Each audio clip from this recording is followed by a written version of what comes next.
Hey folks, this is Matt once again. Welcome back to another video, and this is a paid request for Shawn.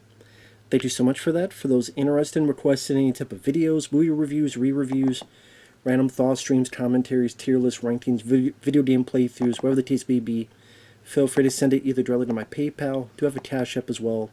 Links are down below in the info box, and I will get to it as soon as I possibly can.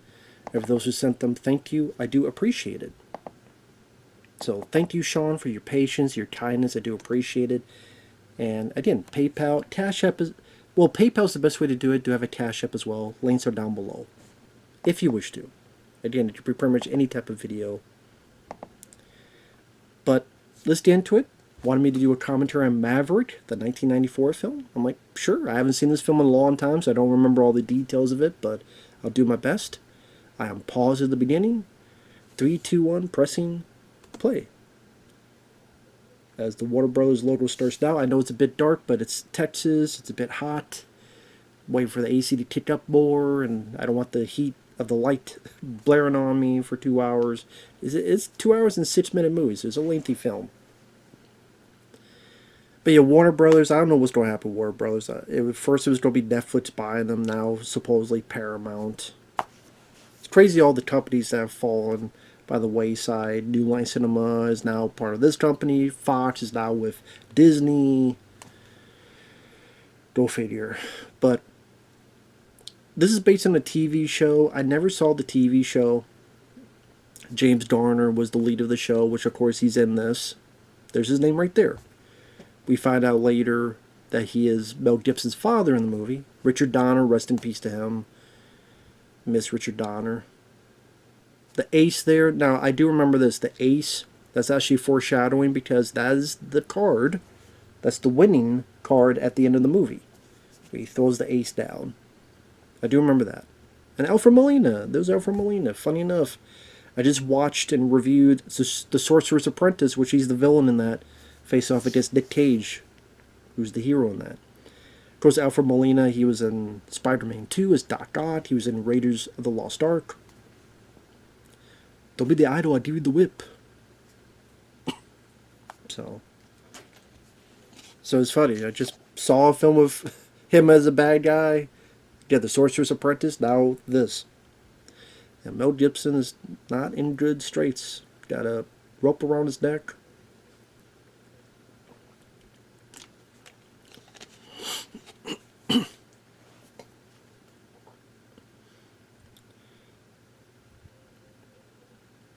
Yeah, not in good... Uh-oh, something in the bag. Is that a snake? Like I said, it's been a while since I've seen this, so yeah, I'm guessing that's a snake. Yeah, if I vaguely remember, we come back to this later to see how he escapes this.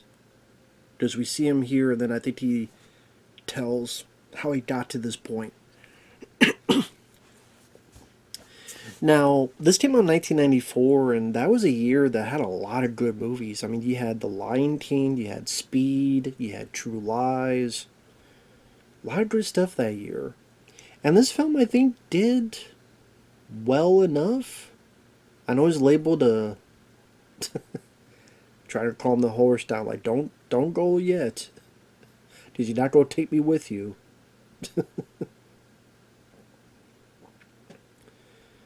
Because that's the idea. The snake will scare the horse to make him run away, to hang the guy. Yeah, and then it's okay. Then now we're seeing what happened before he got in the situation leading up to it.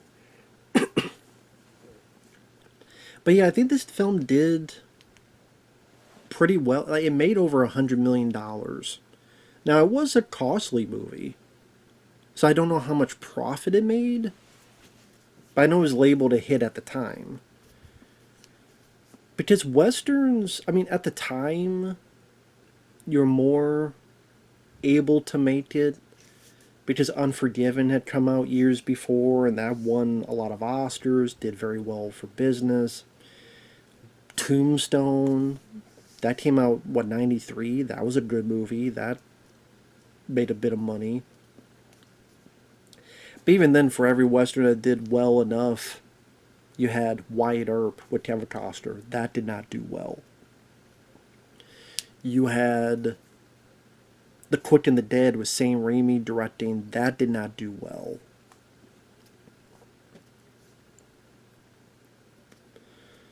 I mean, even at Back to the Future 3, which probably did well enough. It wasn't looked at as highly as the first two, I don't think, though. But, yeah, I don't mind Back to the Future 3 for what it is. It's my least favorite of the three.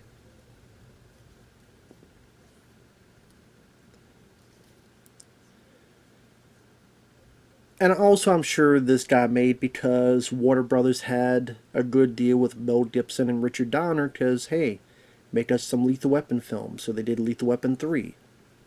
Lethal Weapon 3 came out the year before and was a huge hit for the studio. I don't know this for certain, but I would not be surprised if it was the biggest hit of the year for Warner Brothers of '92. Again, I could be wrong on that. There may be other movies, and I can't think of them right now, but Lethal Weapon 3 was very successful. And I love Lethal Weapon 3. A lot of people don't. A lot of people kind of push it aside, but it's actually my favorite sequel in that franchise. I'm sure when that film was made and was successful, Warner Brothers was like, okay, what do you guys want? What do you guys want? We want to do Maverick? Okay, fine. You want some money? Here you go.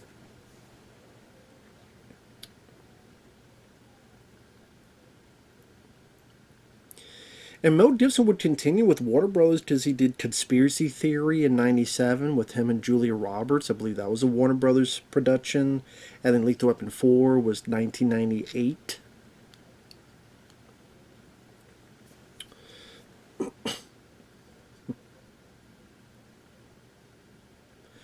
And no, we do not need a Lethal Weapon 5. Besides, I think sadly Danny Glover, he's so up there in age that he's not doing the best mentally. At least that's what it seems like for people that meet him. That, he's not. I don't know, he takes a while to answer a question, but I mean, it's, he's getting very up there in age. And the thing with westerns nowadays, going on a different tangent, westerns nowadays are not really the forte for a lot of people, especially the younger people. I think a lot of younger people, they just don't have that. I mean, I'm not a lover of westerns, but I liked some of them. I liked High Plains Drifter and some of the stuff with Clint Eastwood. I like Rio Bravo with John Wayne. I love Young Guns. Young Guns, the first one, is my favorite western. I think this is a fun movie. I do remember quite liking this. You got Jodie Foster, who had worked with Mel Gibson later in the film The Beaver, because Jodie Foster would direct that film. But, yeah, westerns nowadays, people aren't really gun-ho about it. I mean, Kevin Costner tried to do that, the Horizon trilogy thing, and I don't think that's finished because the other films didn't do well. People are like, who gives a shit?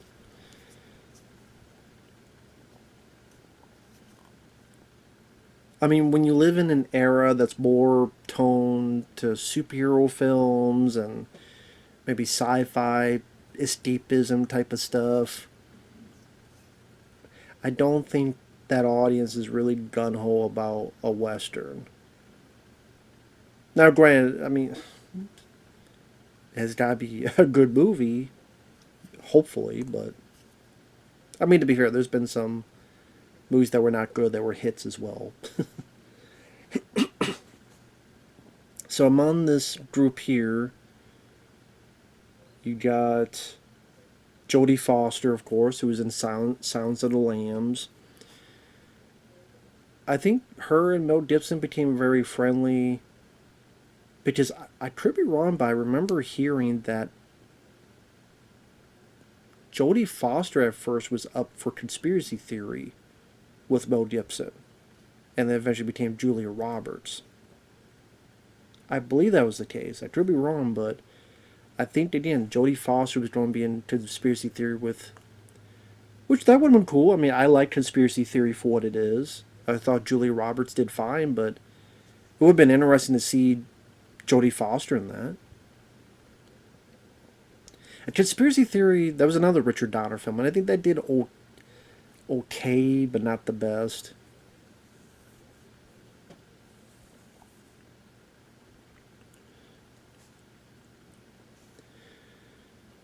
And one of the other people, there you go, Art LaFleur right there with the big mutton chops. Rest in peace to him. Of course, Art LaFleur, I remember as the dad in the Blob 1988 remake. Shawnee Smith's dad. He was in some of the Trancers films. He was in Air America with Mel Gibson.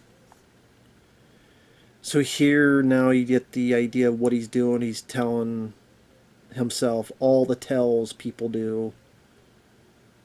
What do people tell when they have a good card, when they're nervous, and is now noticing all the little details, studying them, so when he goes in for the kill, he can succeed.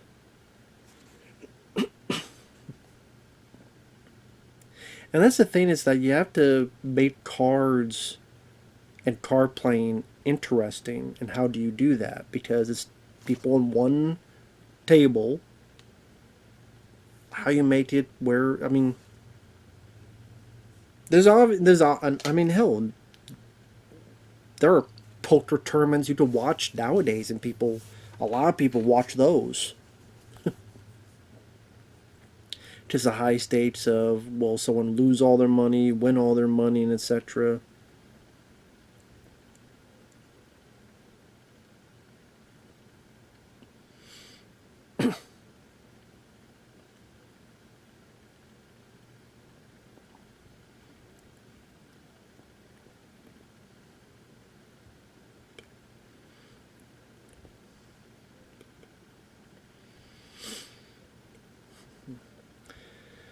But yeah, the I thought it keeps the pacing kind of going, and I think the cast that they littered the movie in definitely helped keep the pacing and the personalities fun enough so it's not boring. So the idea is that this guy's saying that he's this big killer and quick on the draw. So Mel Gibson's fighting of being steered.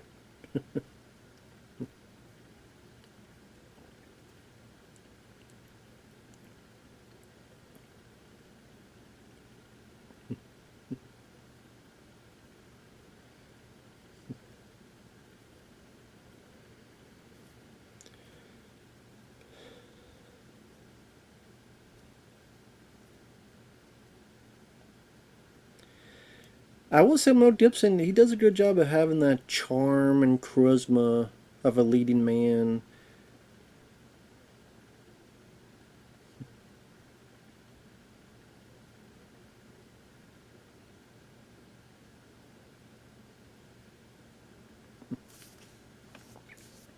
So I'm just watching the film to see how this plays out. Because I think he does showcase just how quick of a draw he is, I believe.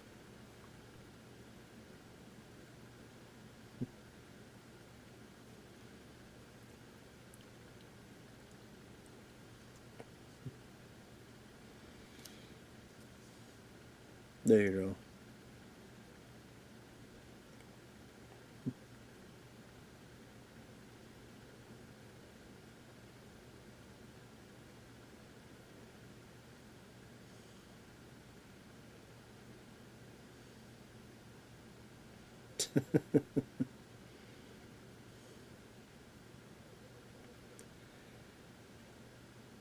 Primer saying, kid, calm down.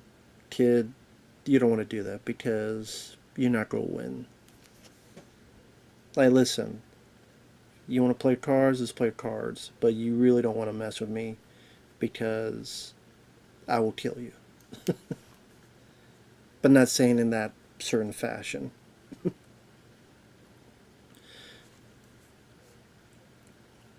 And Mel Gibson, I mean, I know nowadays, well, for a while now, his name has been Mud. Not kind of mud. Mud. And to this day, there's still a big assortment of people that just will never forgive him. Will always say he's a racist. He is, the most terrible person.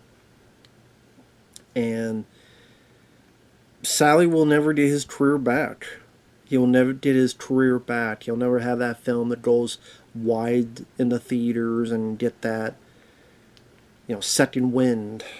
Like Stallone did for Rocky Balboa, Rambo 4, The Expendables, stuff like that nature. And it's a shame. But he's a talented guy. He's a good director. I mean, Hacksaw Ridge is a good movie. Braveheart, among other stuff. I think he's got a lot of talent and charisma. When you watch the Lethal Weapon films, when you watch The Road Warrior, when you watch films like this, and I didn't even Conspiracy Theory, among other stuff. Get the Gringo I liked. He did this film. Was it On the Line?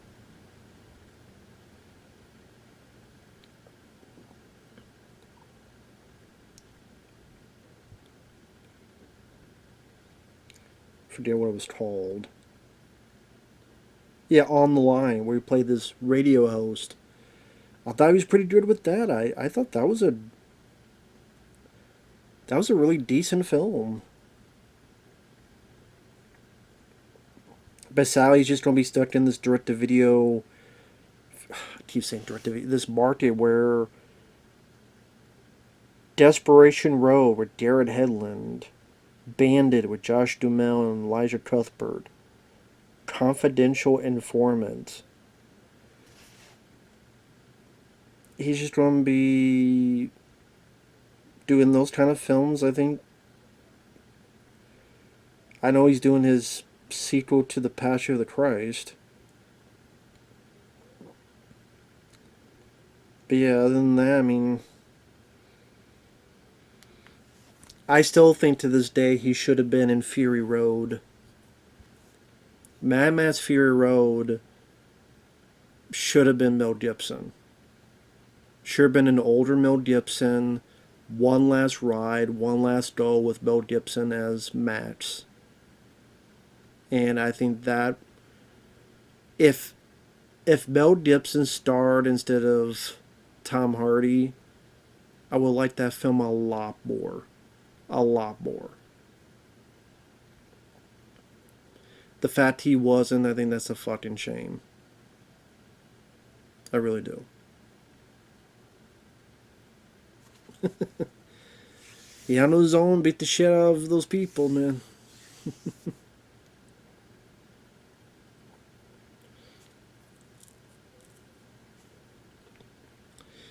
But yeah, it's a shame. I mean, Mel Gibson, he had demons, he had issues with alcoholism, he said things he should not have said. I don't condone the stuff that he said. He's apologized, he's, been through the,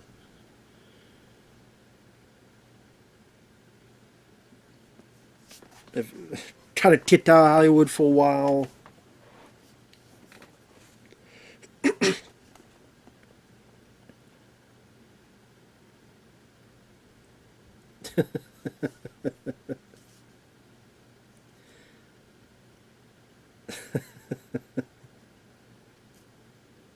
I love how like crazed that he's like Mad Mel, he's Martin Ridge now. And the way Alfred Molina's like, no, it's okay, man, it's okay.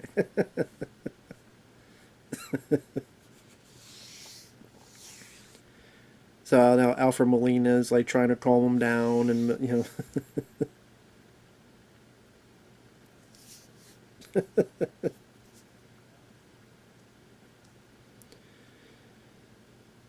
oh yeah, isn't it? We find out he paid those guys off to make them look good in the fight.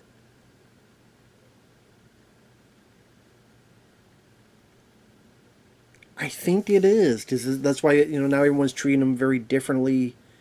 Everyone's treating him very certain aspect. Yeah, then Alfred Molina finds out it's all fake, and that's why he gets so pissed off about it. Yeah, it's slowly remembering certain things, slowly but surely.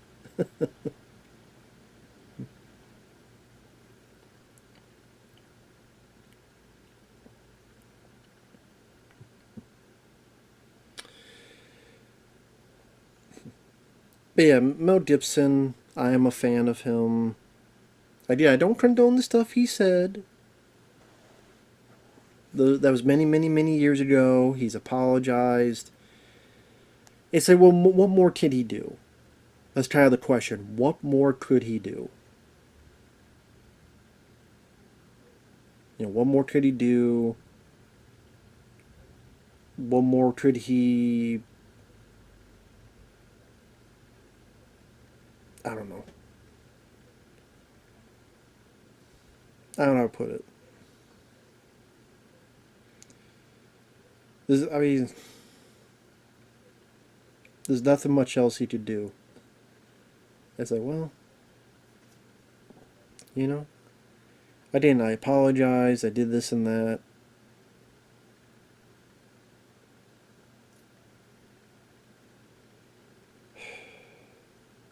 It's like, he apologized, guys. He apologized. Anyway, I would get off that. Not saying he's perfect. Nobody is. Again, I do not condone what he said. It was not cool what he said. And some say alcoholism. Do they bring a bit of truth out? Some say it does. Some say it does not. I guess depending how which side of the fence you fall into that. But I know, like, Danny Glover and Whoopi Goldberg, a lot of people went to bat for him. I'm like, if they're saying it, which they don't have to say it, maybe there's a little bit of truth to that. And you know how Whoopi Goldberg is about other things. So if she's one, I mean. And you see him, like, the way he interacts behind the scenes, a lot of his films behind it. There does seem like a lot of good points to him as a character. Now, I don't know if you're Jewish. I don't know. I don't know. But anyway. Although I do think the term sugar tits is a pretty damn funny line.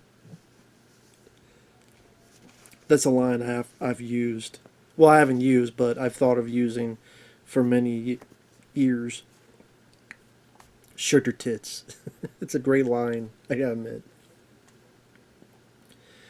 But yeah, Mel Gibson, I would say his later career, he's one of the only good things in Expendables 3. Get the Gringo was fun, and I liked that one, On the Line. A lot of his other stuff that went direct to streaming I have not seen. I think he did a couple with Kevin Dillon and such, among other people. So, to be fair, I haven't seen them.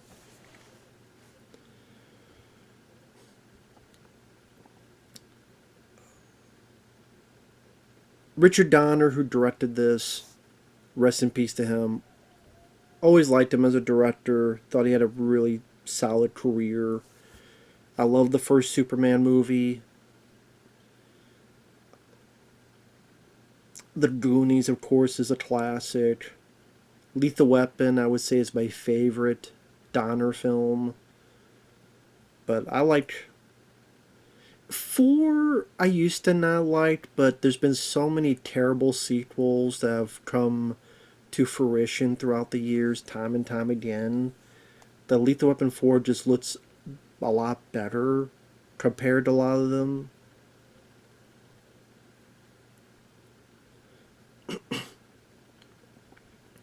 So when you look at Rambo 5, you look at Clerks 3, you look at so many of these other terrible sequels, it's just Lethal Weapon 4 doesn't look so bad. Doesn't seem so bad. So Lethal Weapon 4 has definitely grown on me. So I like all 4 Lethal Weapon films. I said I don't mind conspiracy theory. I like this film. I think it's fun.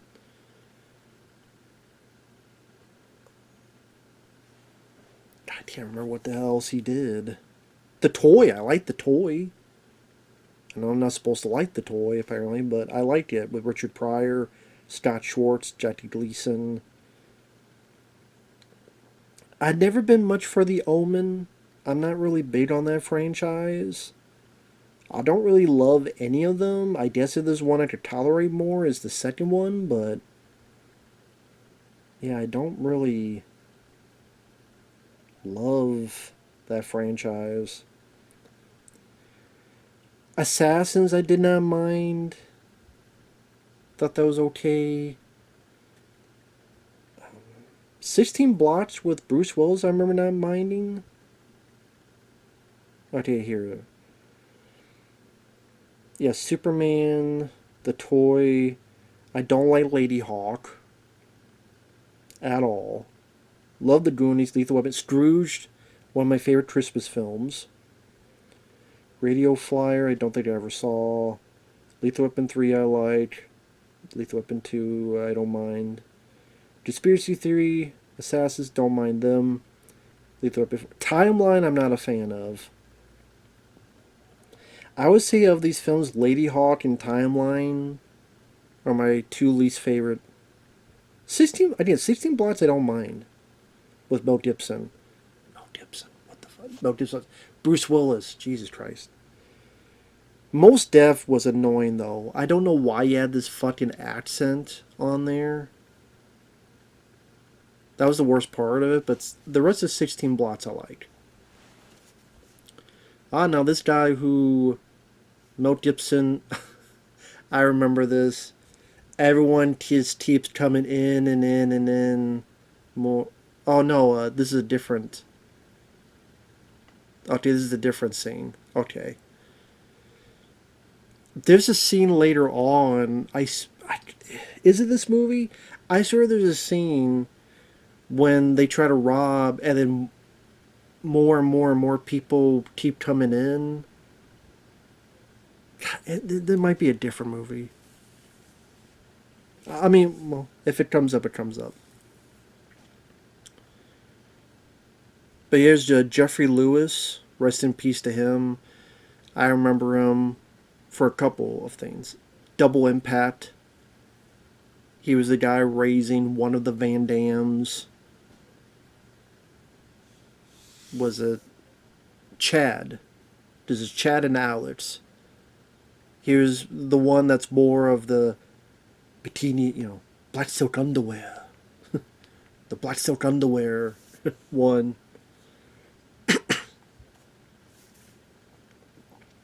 And here's Danny Glover. A little bit of Lethal Weapon reunion. I mean, they just... 92 they had Lethal Weapon 3. So, 94 you have another little Lethal Weapon reunion. And I like that the music has a little bit of the Lethal Weapon...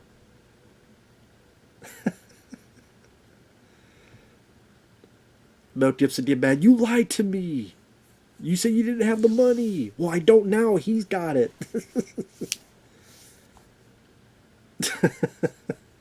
And yeah, I like this sort of you hear a little bit of the Lethal Weapon theme.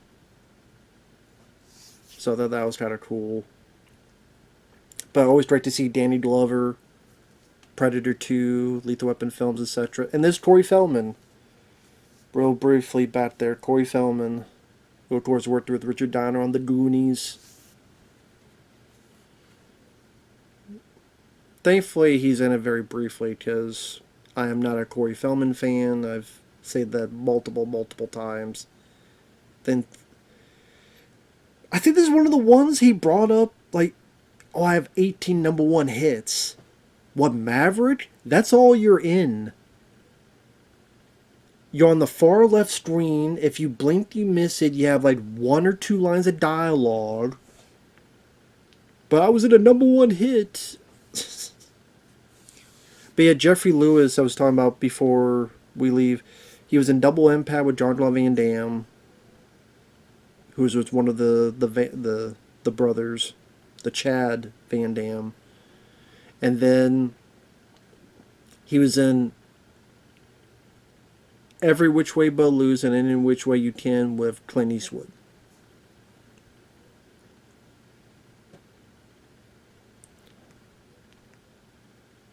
Yeah, these are the people that he had hired to make him look good. He was supposed to get the money, and he got robbed and shit. And he's supposed to pay these guys off.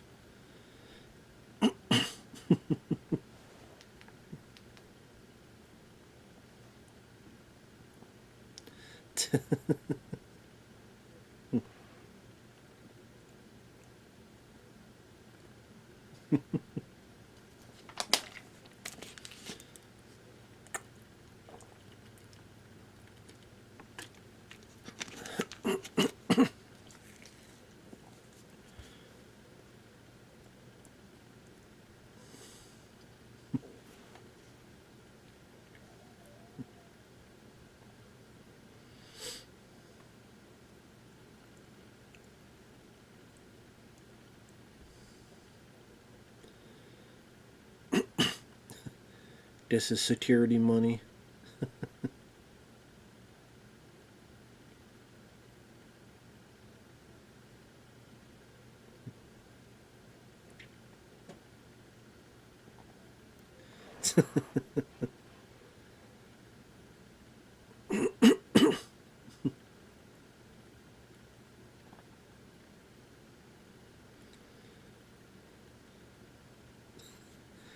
Trying to make change for the 100.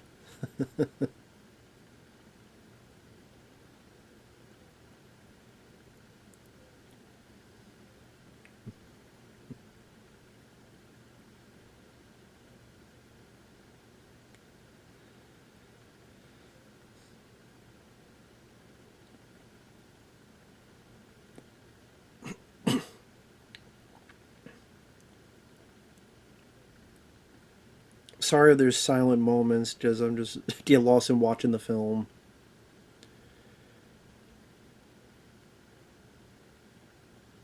So there's a little bit of foreshadowing for the end there, that supposedly get this magic touch to be able to pull whatever card he wants.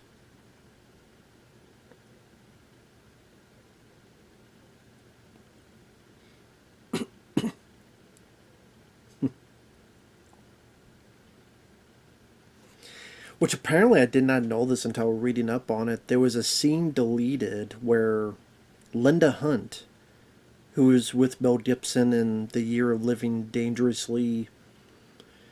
Linda Hunt, she was on this TV show that was only on for a couple episodes called Space Rangers. She was in The Relic. She was one of the people running the museum. Very, very short lady. She was on, was it NCIS? The one with Chris O'Donnell, I believe. And LL Cool J? I ruined his shirt. His beautiful shirt. She fucked it up.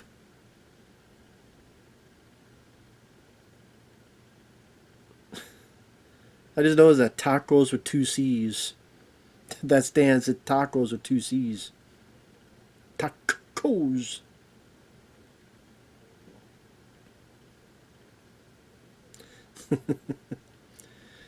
I do think Mel and Jodie worked well together. I can see why maybe he or others wanted her for conspiracy theory, but yeah.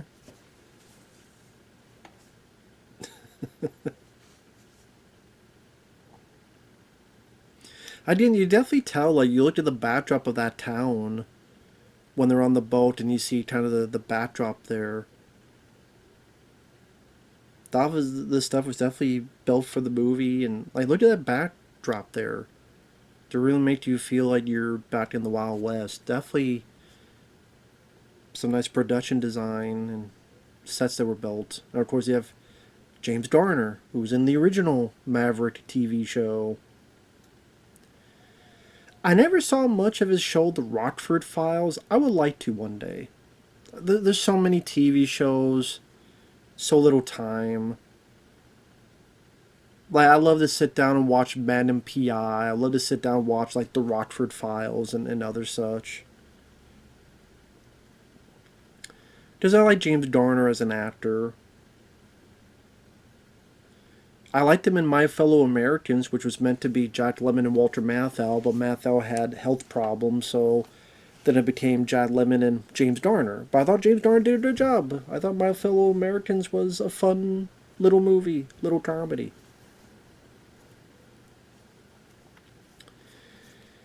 And when you watch this, knowing the fact that James Garner is his character's the father, Mel Gibson, you start noticing some things. I think, like when Mel Gibson will bring up like his dad, it'll cut to James Garner. I think that's one of the things that, like, if you watch it a second time or so, you start noticing. Oh, okay.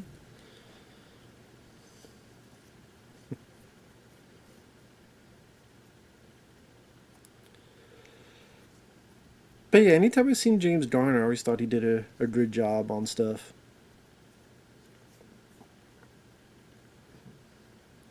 Now, I don't know if this film needed to be over 2 hours long. Pacing to me is important with the film, but at least it got a good cast, some likable personalities, and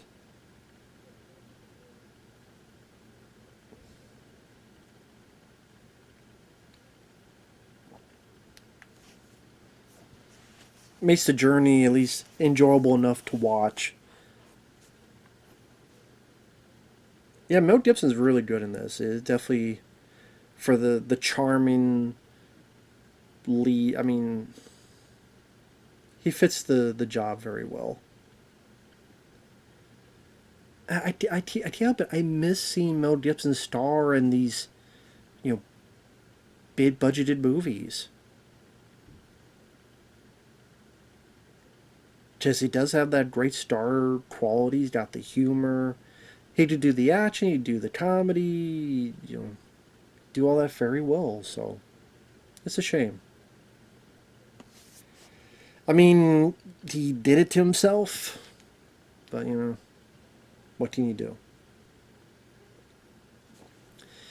But I was saying with Jodie Foster, yeah, when Mel Gibson was really in the fire, Jodie Foster directed a film called The Beaver about a guy who had lots of gore on his head.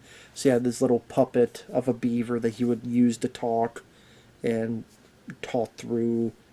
And that was directed by Jodie Foster, starred Mel Gibson, and that didn't do anything. That was, what, 2011 or so, give or take? And that just had no business.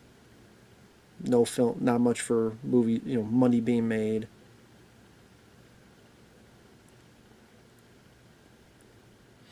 This is where Alfred Molina finds out he's been played. He's been fucked around and lied. Lied to.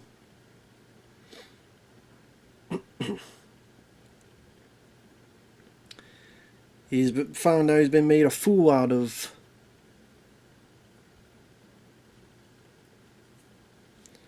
Doesn't he beat the shit out of him?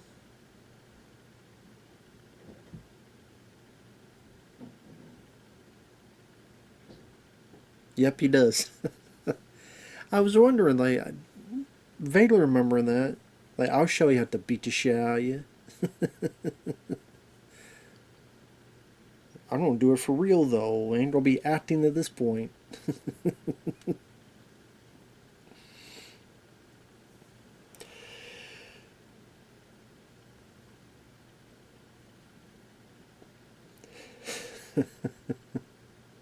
To see how you like it.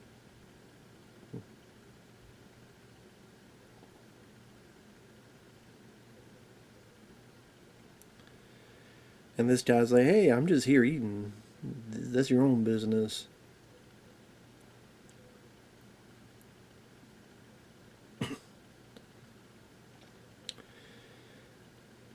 Oh, I should mention here, William Goldman wrote this. And if that name sounds familiar, this is the guy that wrote Butch Cassidy and the Sundance Kid. He wrote All the President's Men, which is a very good film with Albert. No, that's with Dustin Hoffman. And Justice for All is Al Pacino. All the President's Men was. He did do All the President's Men, right? With Robert Redford and Dustin Hoffman. See, now I have to double check.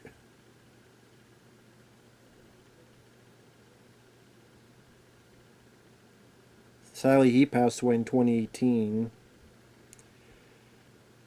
Yeah, he worked on The Princess Bride, Marathon Man, Misery, All the President's Men. Yeah, Robert Redford. That's a really good film. Yeah, I mean, look at that.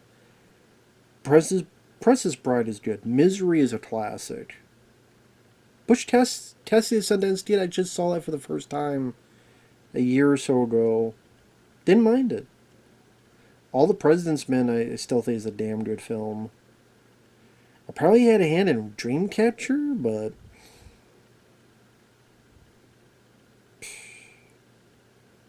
if so, you couldn't fucking tell. I guess, to be fair, when you look at his other films, it's like I gotta write a story, like a screenplay based on a book that has shit weasels in it. Okay. That, or maybe he was rewritten a bit. But yeah, obviously in the screenplay, this is the bit where we gotta have some kind of action or some kind of stunt sequence to get the audience's blood pumping, get their adrenaline pumping, as well as good footage to use for the trailer to sell our film. So the various ways that Mel Gibson's character's hanging around or floundering around or flopping around the stagecoach.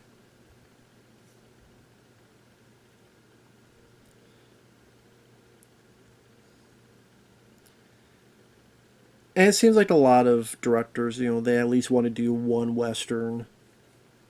Because I'm sure they grew up with those kind of movies. They grew up with watching those on TV, and John Wayne or Roy Rogers or Bonanza, Rawhide, The Rifleman, all those TV shows back in the day. And so Tarantino got to do a little bit of that in Once Upon a Time in Hollywood. Richard Donner got to do with this. I know John Carpenter always wanted to direct a Western, and the closest he got to was John Carpenter's Vampires. But I know, like, he's a big Rio Bravo fan. That was one of the inspirations for him for Assault on Precinct 13. I think John Carpenter's talking about how much he loves The Searchers and other stuff. So, yeah, John Carpenter. Caruso, I'm wondering, Caruso thought, let's get John Carpenter for Tombstone. I mean, if we need a director for Tombstone, it's like, John Carpenter, he's a big fan of Westerns, he always wanted to do a Western. Hey, John, you want to do this? Maybe he's like, I don't want to put my buddy through that bullshit. That could be the case.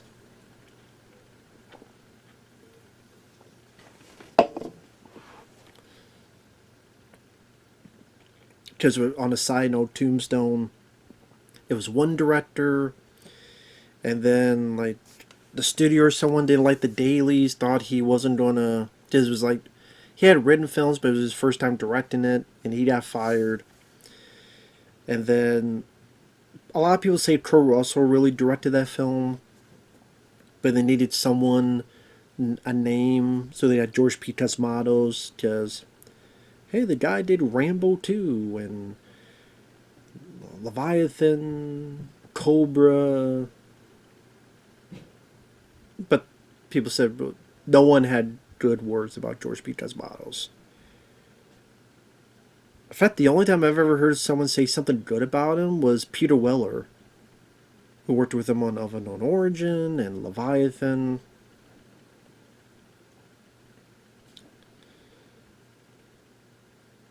So.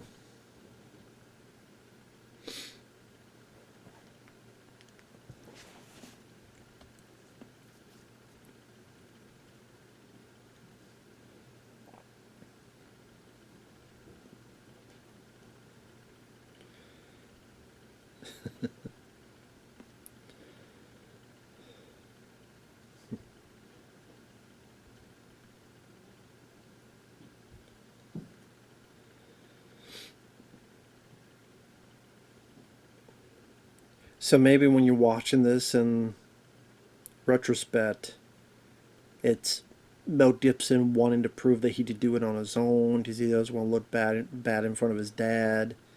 And the dad's like, come on, don't be stupid. Just let me help you, dude. And Mel Gibson's like, I don't want to look weak in front of his dad. Gorgeous shot of the canyon there. Beautiful shot.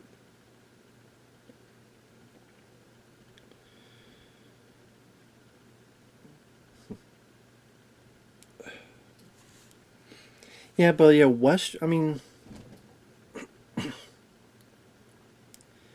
I think in this era, it could be kind of 50-50 on whether a film in the West or that kind of backdrop could be a hit or not. I mean, it's technically not a Western, but the backdrop, City Slickers, that was a hit. That's a very fun movie. Love City Slickers. But that did, very well. And then you had the sequel, which wasn't that good of a movie, and that didn't do well. So,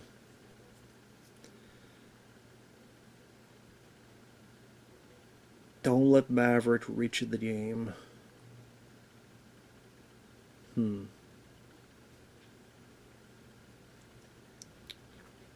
Who sent that? No.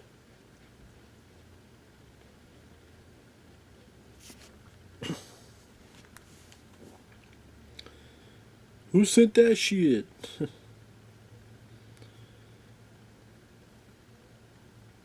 I want to look up. Let's see if there's any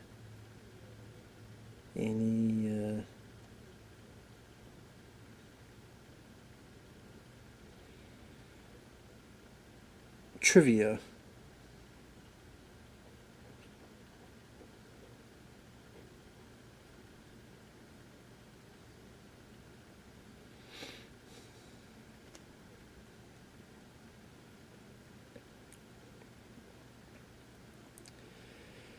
May 1994. It was nominated for an Oscar for Best Costume Design. Okay.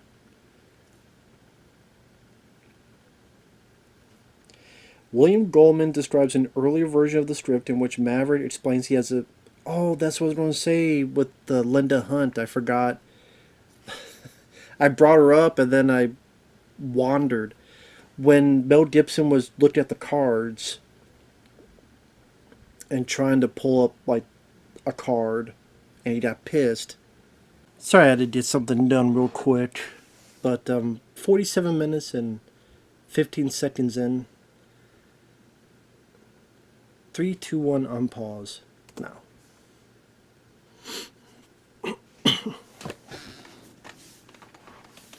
So Mel Gibson, James Garner, and Jodie Foster are going to help these folks in their trepidatious state of affairs.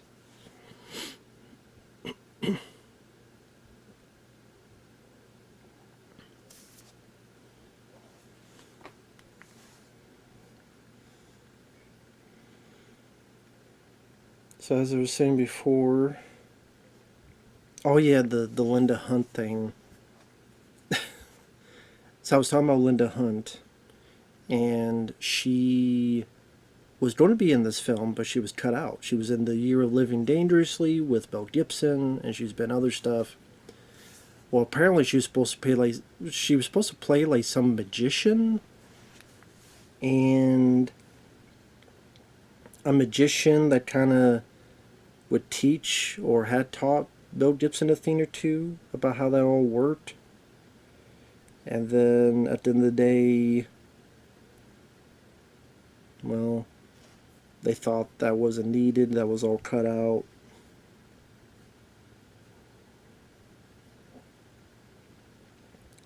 I mean, it would have been interesting to see. But I mean, I guess to be fair, I guess maybe it would have explained a bit more about how he gets that card at the end of the movie. I guess people just figure that we see a couple times him trying to do it, and people can infer and put two and two together. So maybe they felt that was more exposition that was really needed.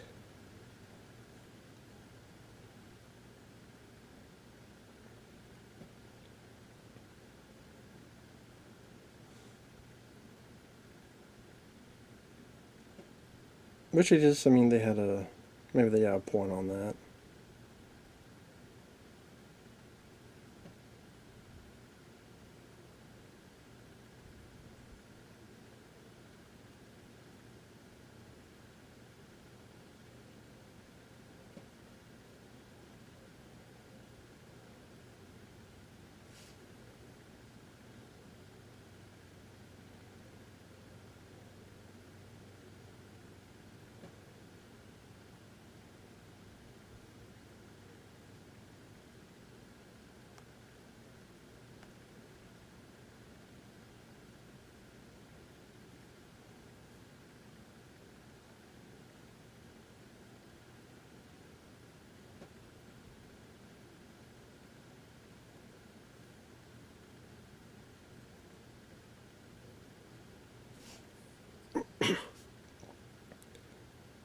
Yeah, sorry I'm not saying anything. It's just kind of.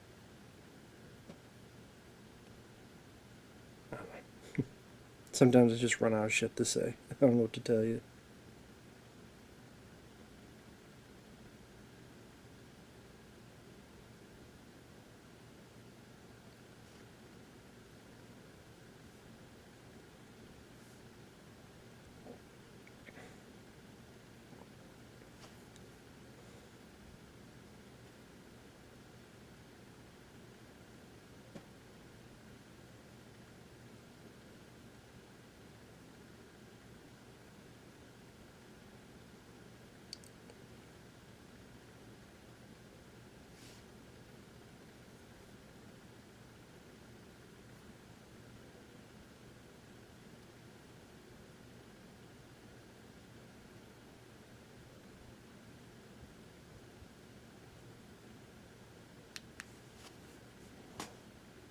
Sorry, I was just reading a message from someone on Facebook.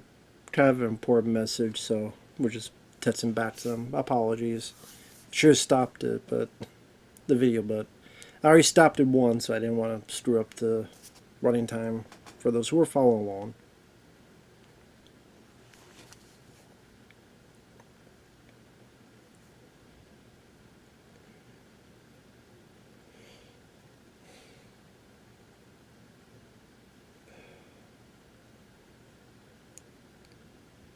Again, sorry for us. I just don't know what to say. I mean, that's the thing with commentary, especially when they're over 2 hours long. Sometimes you just don't know what to say. Just didn't make the film. Don't have anyone to bounce off of. Sometimes you just don't know what to say. So sometimes there'll be dead air.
Not like just, Jodie Foster. There's a bit of a fiery spirit during the sequence, which is pretty funny.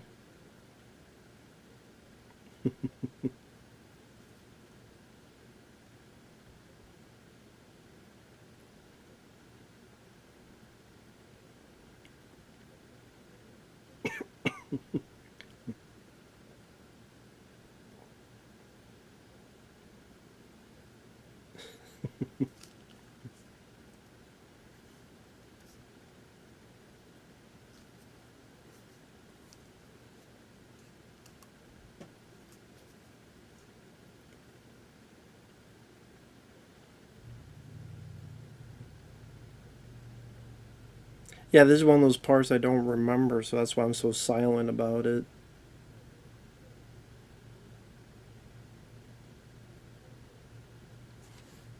Yeah, try to remember this part of the movie.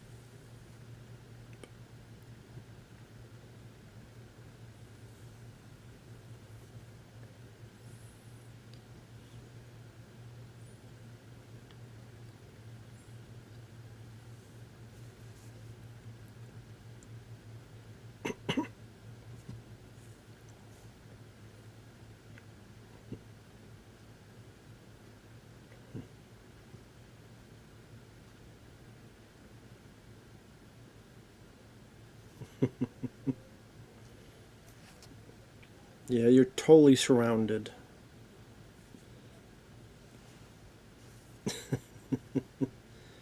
You're surrounded on all sides. You only hear the one side, but you're totally surrounded on all sides.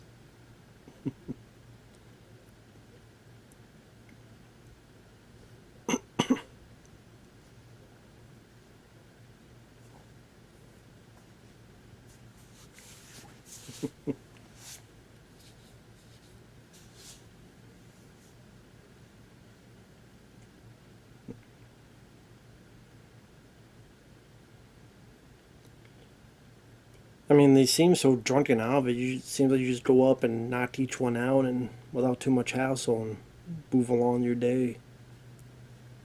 I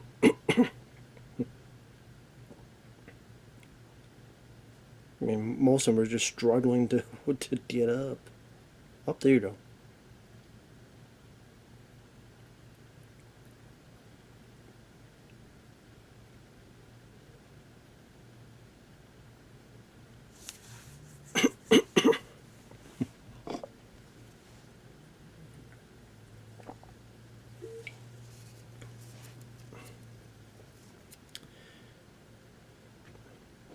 It shows how good James Garner is.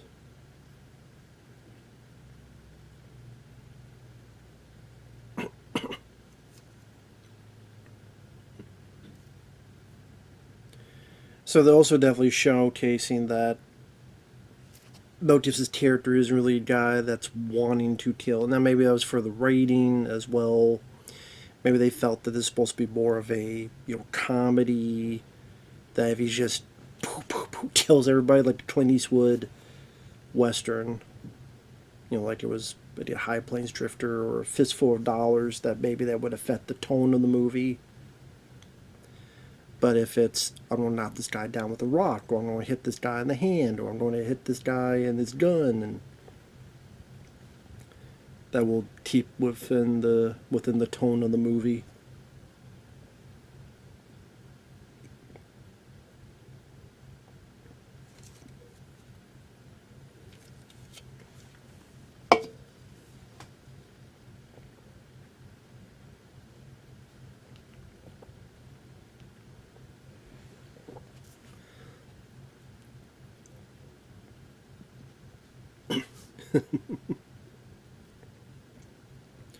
Beat the shit out of him. Yeah, let's just beat the shit out of him. Why not? Get the fuck out of here, you assholes. Get the fuck out. Get the fuck out.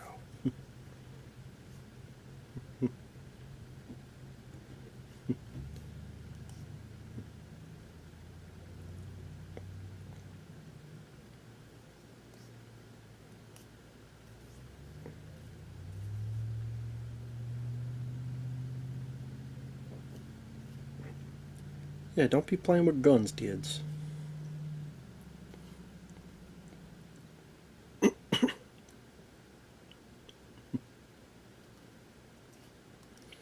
This is where they don't feel bad and give the money back. Look at James Garner. Look at the way he's looking at him.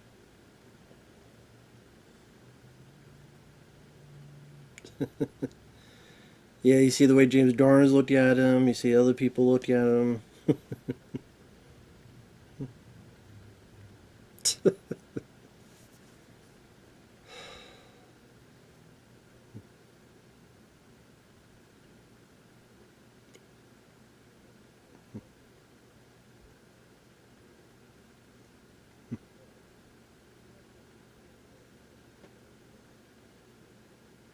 Ah, he does the good deed.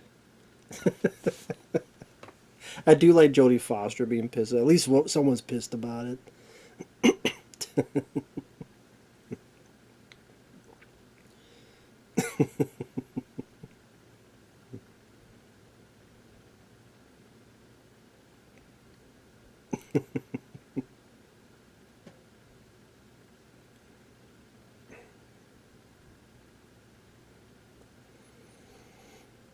So it showcases more of the heart of Mel Gibson's character. Shows a little bit of the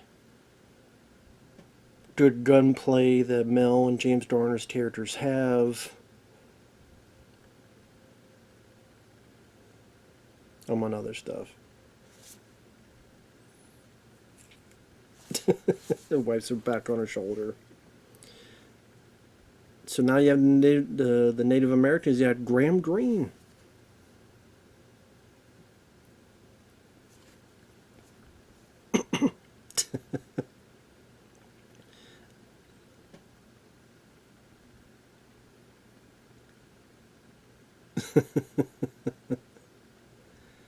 I just love the idea that they're talking just, nonchalant, and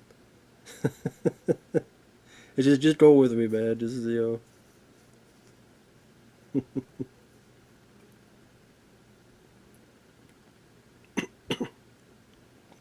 But of course, Graham Greene, sadly he's passed away too. But he was in Dances with Wolves. He was in Die Hard with a Vengeance. He's one of the cops in Die Hard with a Vengeance, trying to get the kids out of the school when they thought the bomb was going to explode. I think he was in Thunderheart with Val Kilmer, I believe. Good character actor. I think he passed away only like 2 or so years ago.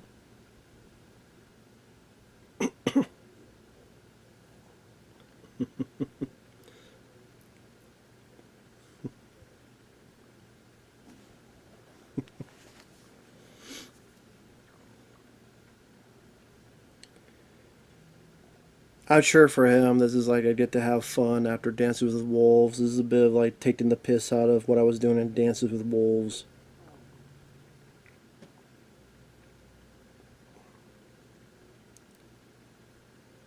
It is sad though, looking at this and just seeing how many people have passed away. Yeah, it's September 2025.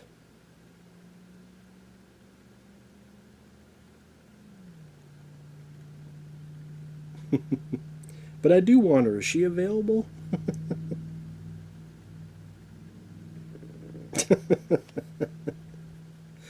Doing like the curly. I think he was having a ball with this. It's like, being so super serious with Dances with Wolves and being so gun ho serious about it, and here I get to, take a bit of the piss out of,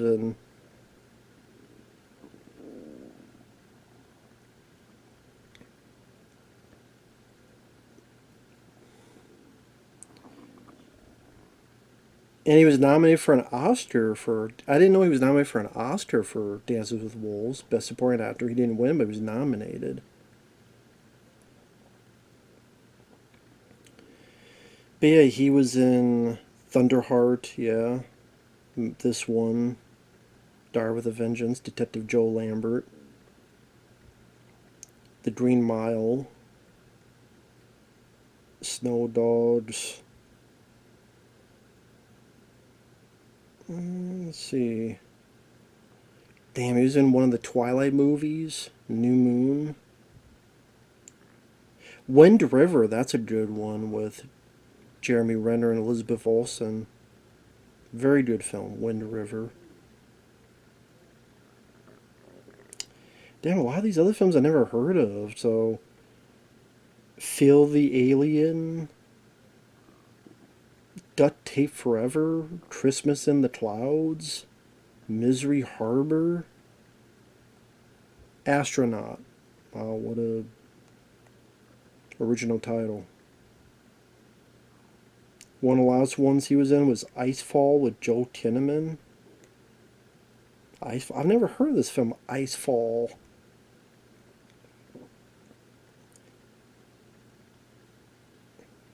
A game warden and a poacher have a race against time to find millions of dollars from a crash airplane in a frozen lake. Icefall. I've never heard of this film. Poster's cool because he's got like a bow and arrow among the ice. You see that? That's actually kind of a cool poster. I mean, I'm guessing the movie's not nearly as good as that poster, but just, again, I never heard of the film before. But Graham Greene apparently is in it. And the film gets a 5.1. So,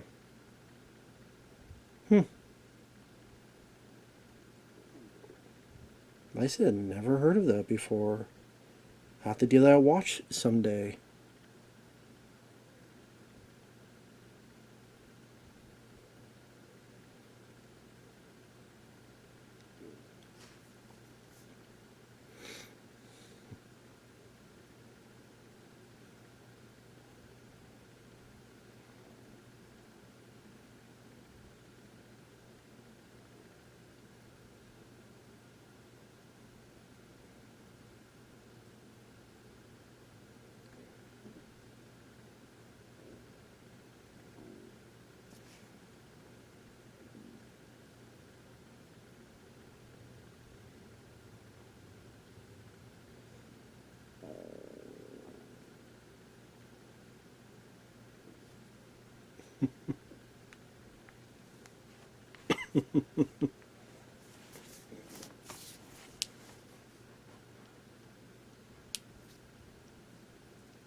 He's hilarious in this. I love Graham Greene in this.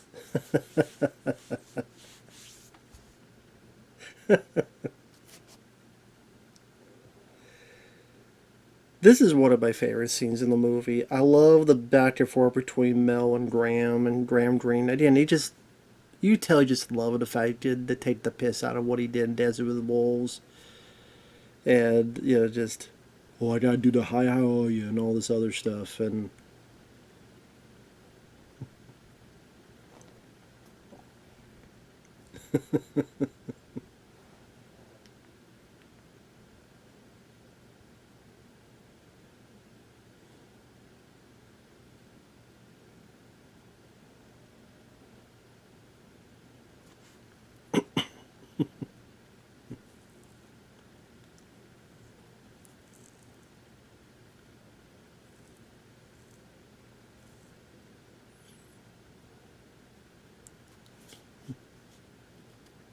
she stole his money.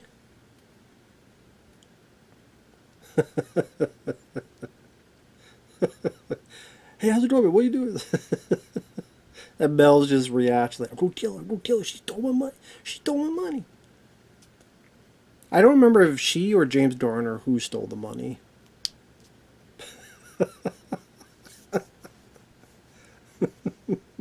You're embarrassing yourself.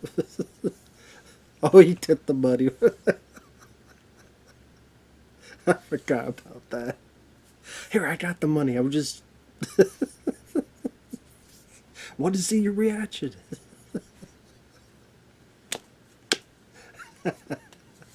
That's hilarious. I forgot about that. That's my favorite scene so far between him and Mel Gibson. That whole rest in peace, Graham Greene, man. Good character actor. Like a lot of character actors, you wish they were used more. You wish they were utilized more. Much, much more, man.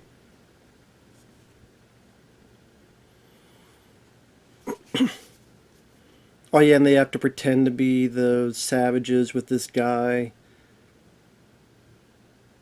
I do remember that bit. Oh, Paul Smith. That's his name. The guy who was Bluto in Popeye. Yeah, he was Bluto in Popeye with Robin Williams. He was in Red Sonja, protected Ernie Reyes Jr., and he had the big bone in Red Sonja with Arnold Schwarzenegger. He was in, what was that film, Pieces?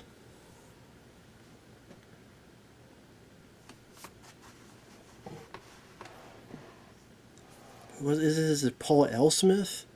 Yeah, Paul Smith.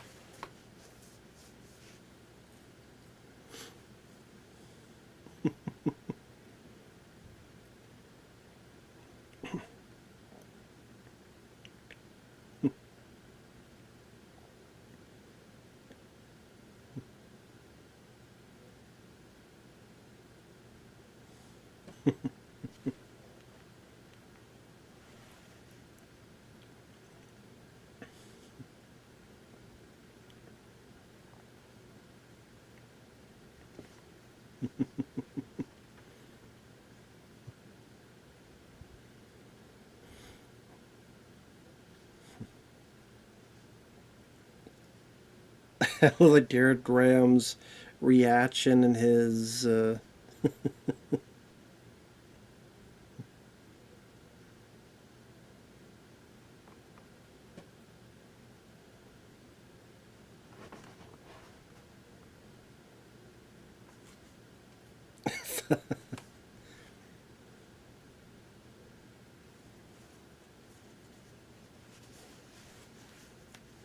Just lying to him about how much money.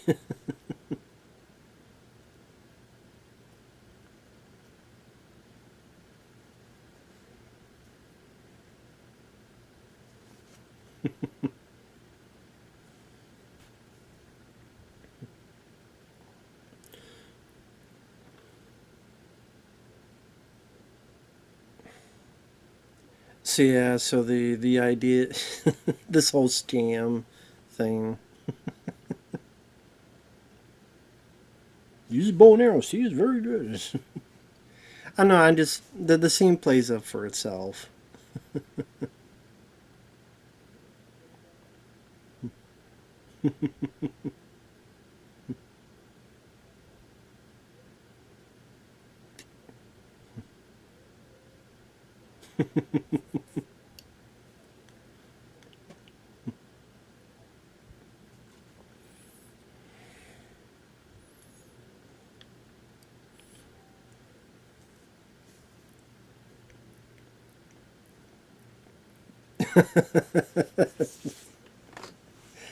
Not just the reaction is like, oh shit.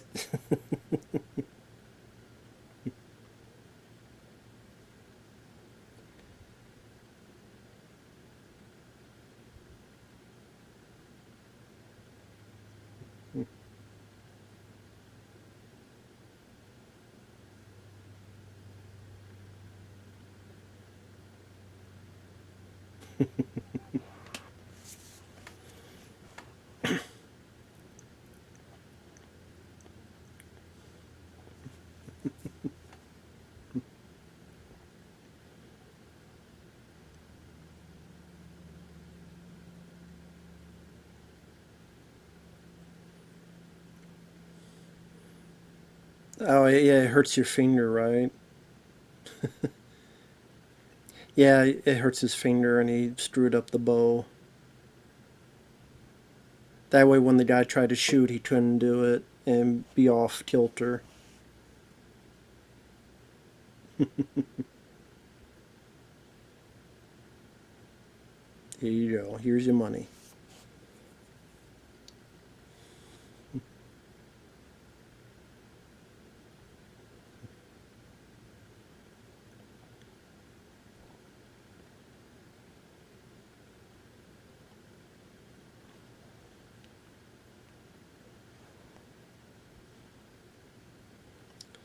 And watching Mel Gibson in this, it makes me think if they had done an American version of They Call Me Trinity, Mel Gibson would have been perfect. Did you look at Terrence Hill? The way he looks, his mannerisms, the way the comedy and such. If there's an American equivalent to Terrence Hill, Mel Gibson would have been that. Because in even parts of this movie, I could see that. And that's another one of my favorite westerns. They Call Me Trinity. If I did a top 10 westerns, that would definitely be in there. And I mean, I can't off the top of my head what my top 10 westerns would be. Okay, I'll say this. What would be involved? I don't know the order. But what would be involved would probably be Young Guns is my favorite. Definitely. The other 9 would probably somewhere. I don't know ranking wise. High Plains Drifter I would put in there somewhere. Tombstone I would put in there somewhere. They Call Me Trinity I would put somewhere. Rio Bravo I would put in somewhere.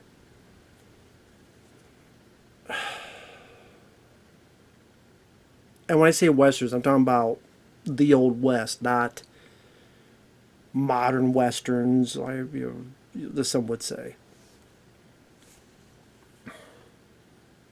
Maybe this would be in there, because I do find this a rather fun movie with a really good cast. This may be in there. So that'd be 6 of them.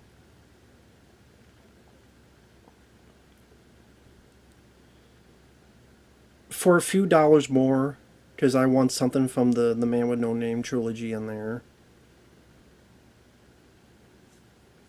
And then that's 3 more. Man, there's a lot of choices out there still. I have to think about it. You know. Because there's Unforgiven, and I don't mind The Quick and the Dead. I don't know if that'd be in a top 10 though. A Fistful of Dollars I do like. I don't mind The Good, the Bad, and the Ugly. I don't know if I want to put all of them on the list though. For a Few Dollars More was my favorite of 3, the second one. We're back to where we were at the beginning. So now we know how we got to this point.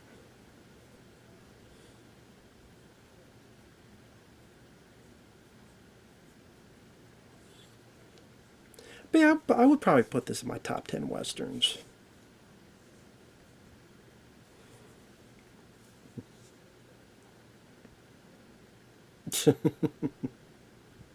Oh shit, there you go.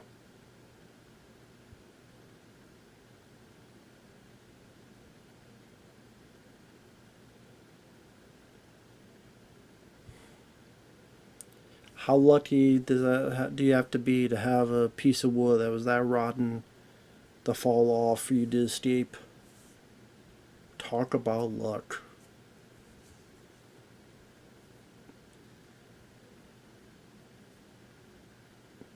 See, like this part, you could put the do do do do do do do do do do do do do do. Bow now now now now now now now. Bow do do do do do do now. Bow do do do do do do. They Told Me Trinity theme, which was used at the end of Django Unchained. At the very end, when Jamie Foxx is like getting his guns, getting with his girl, and they're heading off right before the end credits start.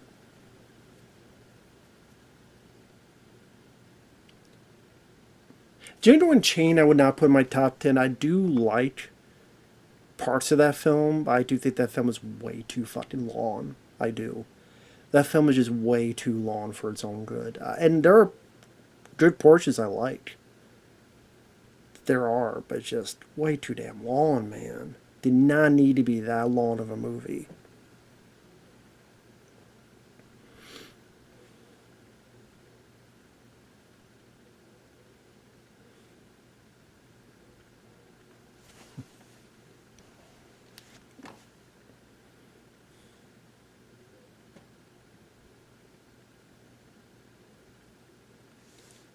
(1990s) westerns.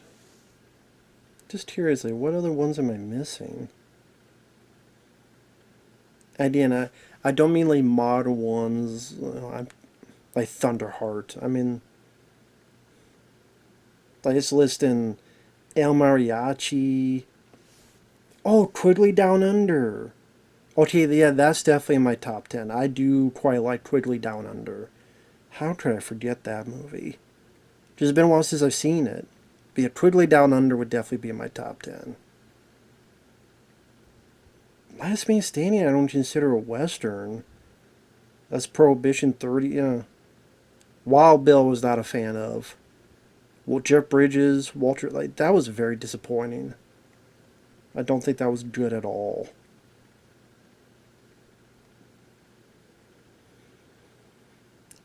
You know, one I haven't seen in forever, The Cherokee Kid with Sinbad. I haven't seen that one in forever. Dead Man, I don't like that film. Back to the Future 3, it's okay. Would not be in my top 10 though. Quigley Down Underwood. So put that on the list. So I think I had like two more.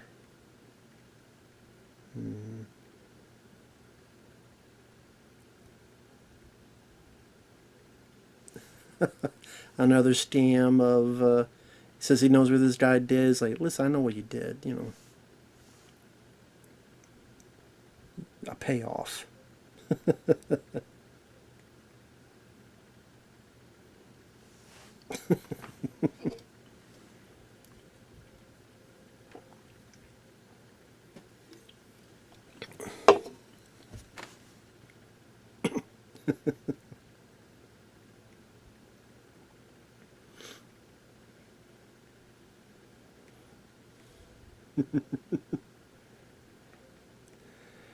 I'm laughing because I think Mel Gibson does as well, playing the con man, con artist type.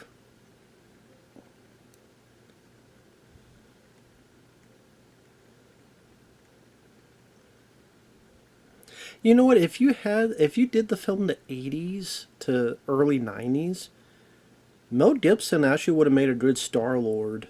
If he did Guardians of the Galaxy, like in '93, Mel Gibson would have been actually a pretty good Star Lord. I could see that.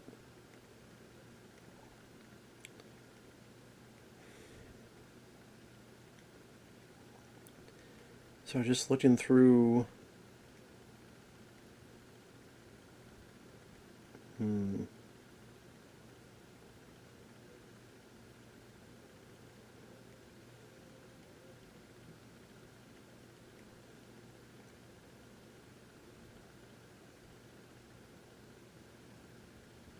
I would not put no, not Wagons East. That'd be my top 10 worst westerns. Almost Heroes, I don't mind, but it's not great. Wild Bill, I thought sucked. From Dusk Till Dawn, that's not the type of I'm looking for.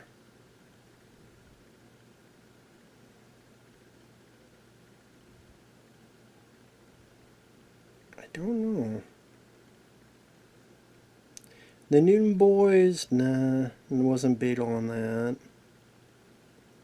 Ravenous, I don't mind Ravenous. I mean, I don't know if I put it in top 10. I don't mind the film. Yeah, I don't know if I put it in top 10 though.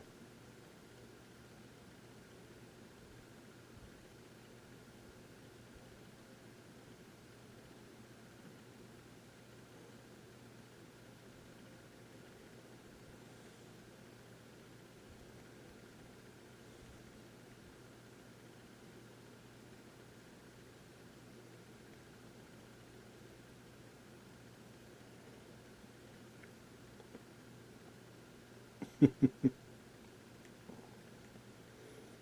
know there's 310 to Yuma, American Outlaws, Appaloosa, which I've never seen.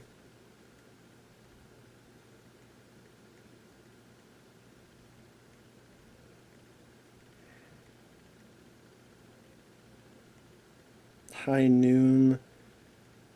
I mean, honestly, I like Outlander, Sean Connery more than High Noon. High Noon was okay. If I want to watch that story play, I'd rather watch Outland.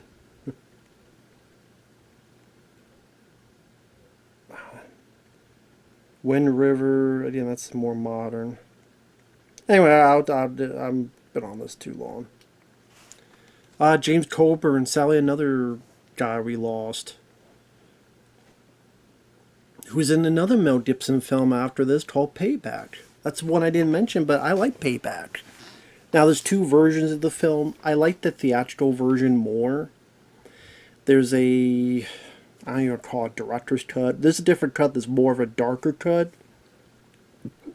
It's interesting to watch. Haven't seen the theatrical cut.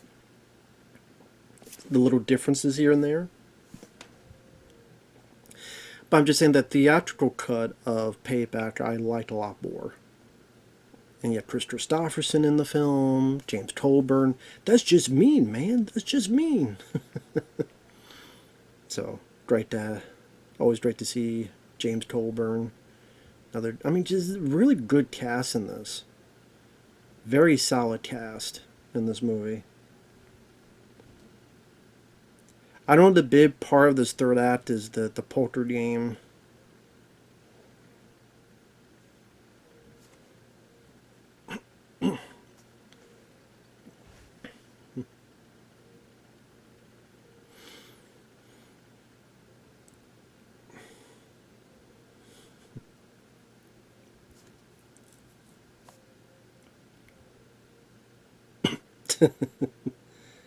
Count all that, make sure it's all in there.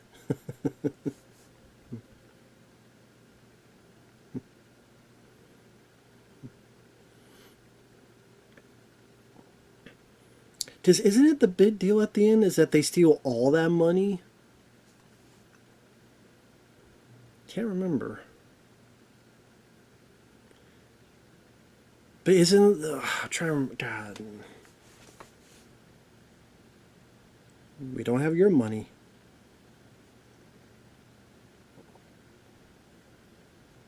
I do remember, like, they don't get the money. God. Obviously, I don't remember if I'm not saying it correctly.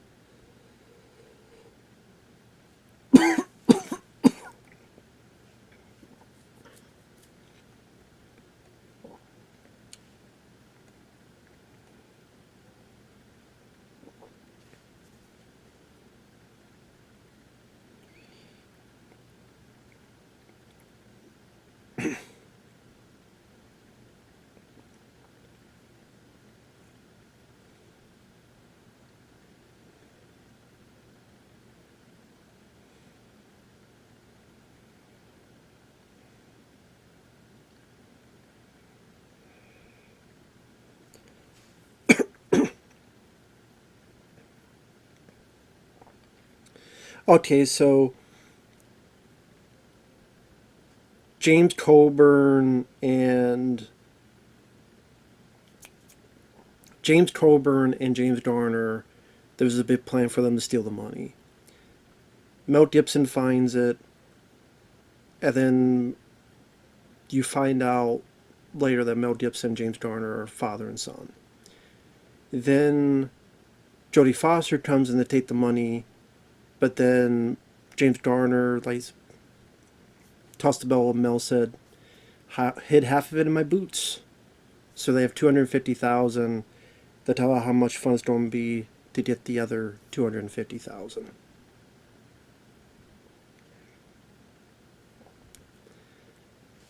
Now, one of the guys around that table,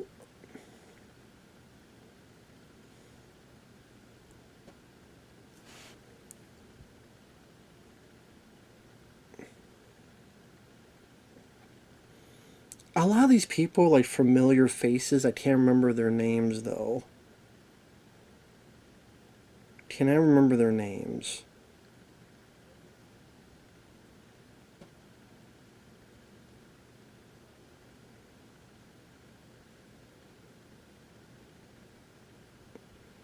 Now, that guy who got caught for cheating, he's a singer. Is it Clint Black?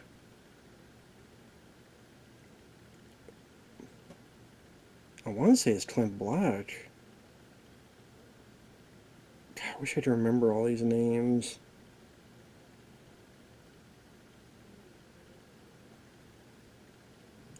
I think it is. Let's see.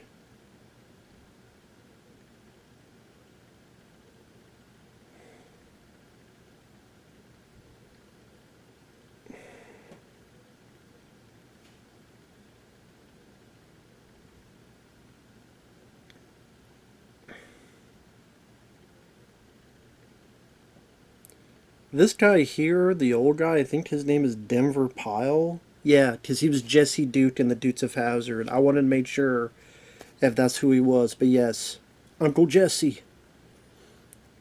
So this guy with the white beard and the hat, who's going to jump off because he was caught cheating, is Uncle Jesse for the Dukes of Hazzard. I'm like, is that who I think it is? And it is. Yeah, I thought he looked familiar.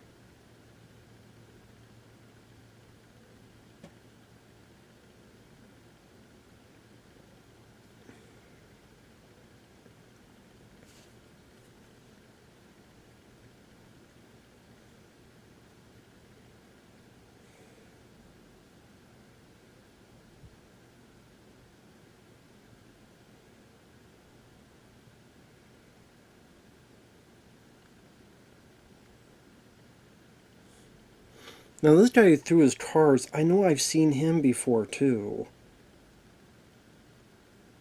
William Marshall. That's right, it's Blackula. The guy who lost there who threw his cars, that's Blackula himself. William Marshall. No wonder he looked familiar. And this guy here who James Coburn beats, that is... Who starts crying? That is Dennis Fimple. He was Grandpa in House of a Thousand Corpses. It was the last film he did. I think he was in like the Apple Dumpling Gang and films back then. But yeah, if you ever seen A House of a Thousand Corpses, the guy who plays Grandpa, that's the guy who was crying who got beaten by James Coburn there.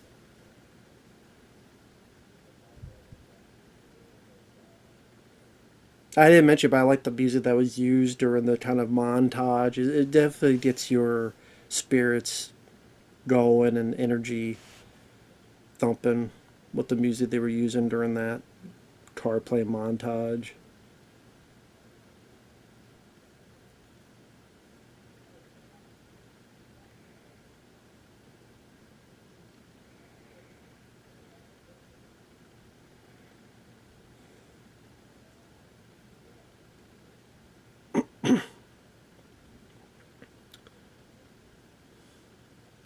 Now, this guy on the right, who is the car dealer for Mel Gibson,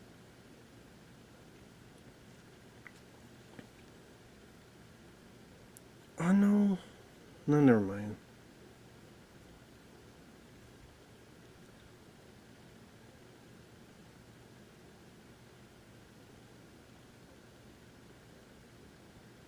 Let's think of someone else.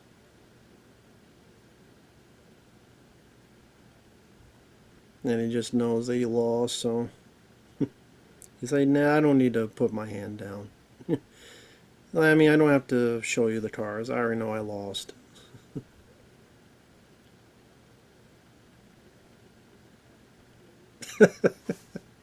Now, if you notice that, if you go back, I think the guy, I could recognize him because of the beard, but the guy who was dealing the cars was Steve Cahan, the guy who's the boss in Lethal Weapon 1 through 4. He had a bit part in Predator 2 at the beginning, who Danny Glover goes, "Why did you kiss my sweet ass?" and goes up.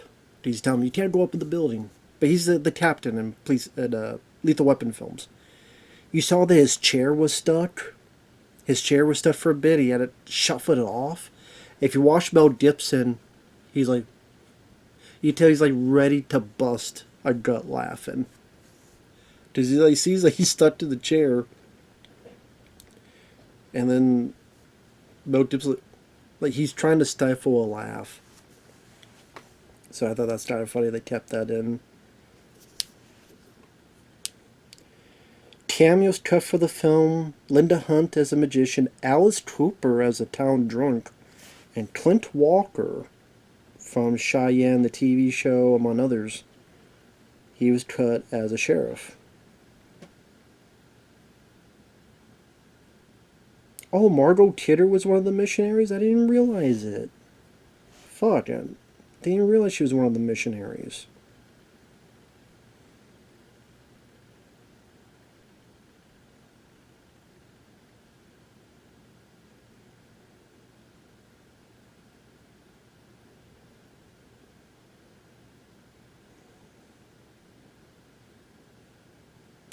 Yeah, Clint Black was the gambler that was, I said, was the singer that was cheated with the card coming out of his wrist. Clint Black. Yeah, so country western singer. I just Reba McEntire was a spectator in the opening poker game. I didn't realize that. Hmm. That's, I mean, there's a lot of recognizable people of the older regime that, I mean, a lot of younger people might not know anybody that I'm talking about, but as a guy that watched a lot of stuff, it was cool to see that.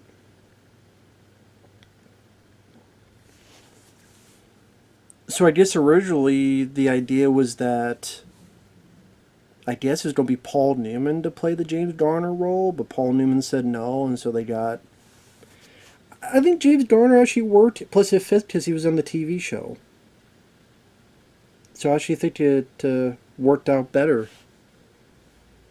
And to be honest, I mean, Paul Newman's a good actor. I like James Garner more. I do. I like James Garner more. I think he fit better with the. Because I think James Garner better encapsulates that kind of gleam in his eye that fits with being the father of Mel Gibson's character. As you come to find out, I actually think that worked out for the better.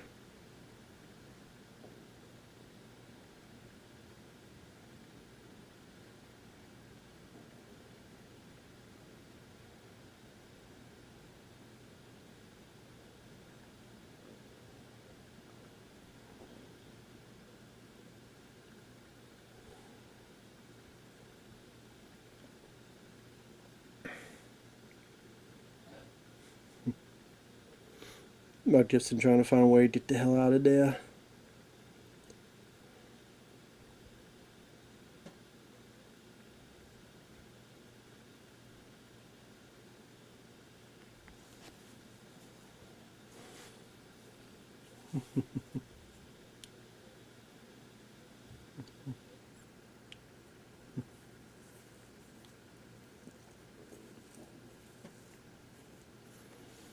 We gotta get out of this place.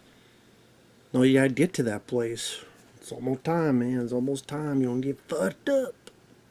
You don't be late to the party. Right here, motherfuckers. Try to cheat me.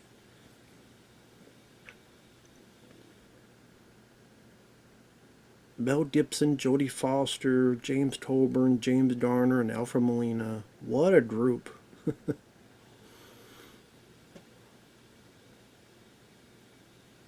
that's another thing, is just not just westerns, but card movies.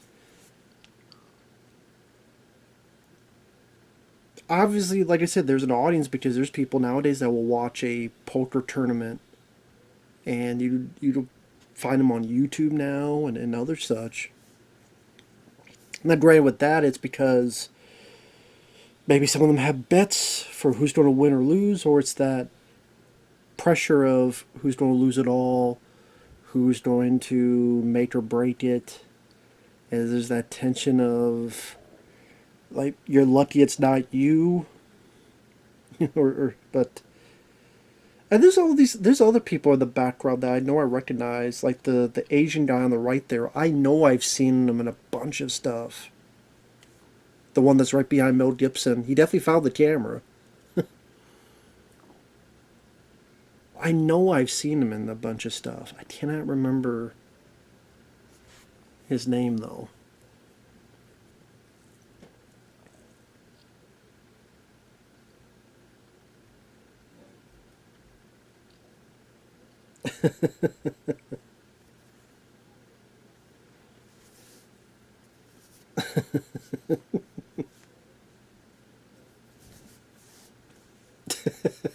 Even everybody's like, yeah, you were doing it. Well, like, if you guys do, then why didn't you win instead of Mel Gibson if you knew she was doing that?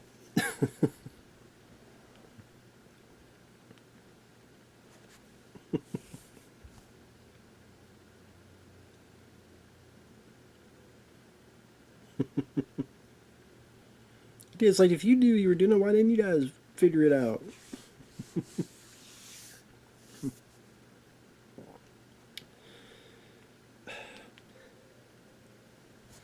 But even, like, movies based on it, I mean, there's been quite a few throughout the years.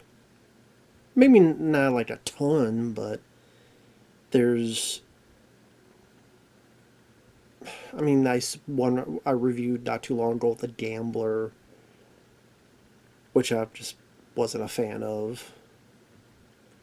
Nothing to do with the Kenny Rogers film. But Rounders is probably one of the ones people would think of if they think of a movie that deals with cards. Remember Rounders not being too shabby. Shade, which had Gabriel Byrne in it, Sylvester Stallone was in it. Was it? Was it Melanie Griffith? I forget who else. Who's like attached, like Stallone's wife or girlfriend in the movie. I can't remember. But his girl, I can't. Damn, I'd have to look it up. But I remember not minding the film Shade. This would definitely be one of the ones I liked the most with the card game stuff. I did just because of the cast involved.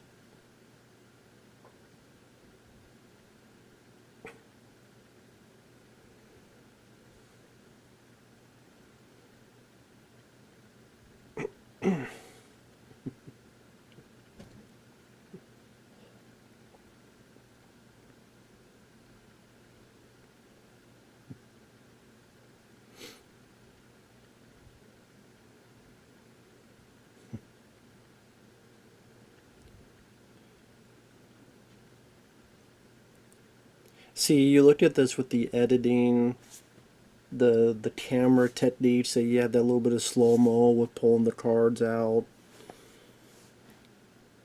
multiple different angles, so it doesn't feel stagnant since you're around the same table for however many minutes. The up close of the cards, the reveal of each card, the anticipation of what does the person have.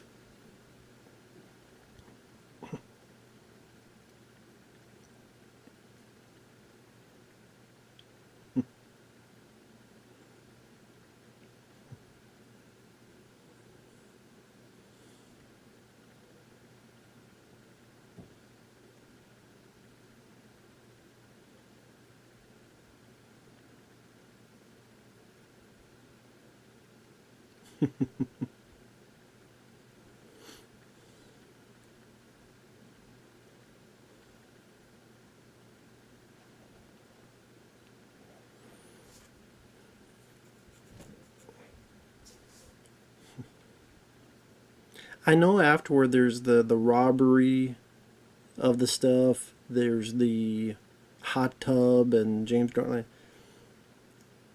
So I think this is where we find out, yeah, the bed and everything. This is where he's going to have the ace. I think it's at the Royal Flush, I believe. I've never been a poker player guy. To be honest, I never really played poker.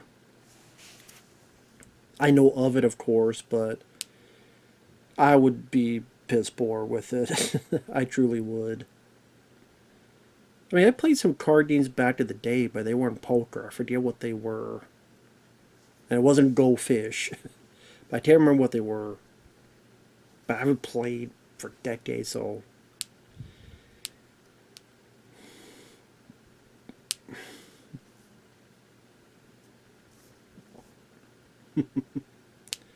look at your cards.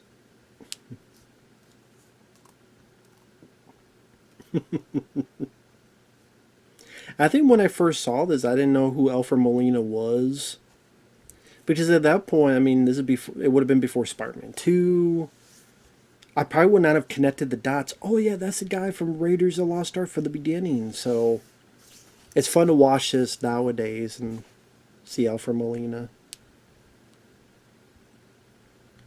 He's just a very talented actor. One of the few things I'll say good about No Way Home, that Spider-Man film, was seeing Molina as Doc Ock again.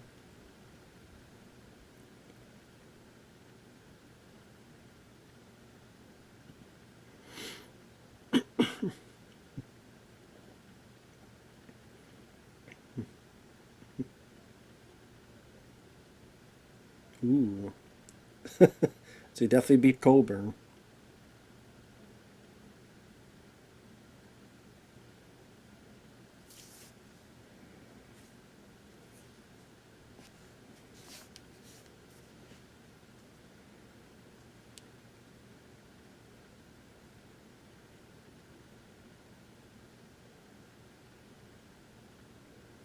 So again, I believe in the original script, when Linda Hunt and the magician thing, it was going to be kind of that he, with magic, is able to get the right card.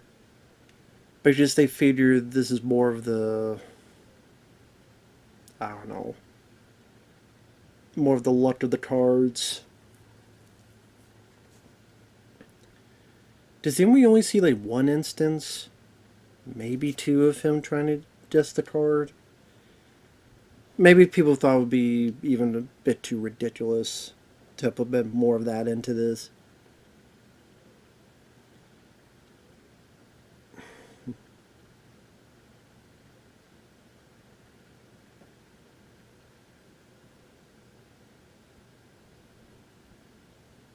I love the slow-mo there. That's such a good shot.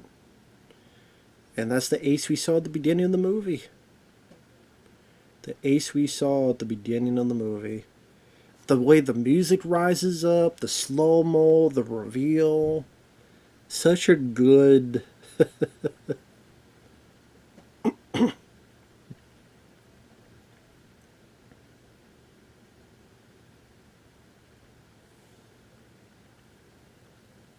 There you go. Two working together. Good usage of slow-mo, editing. You understand this, it's wide enough, it's not up close, so you're confused about the geography. Very nicely done. Very good.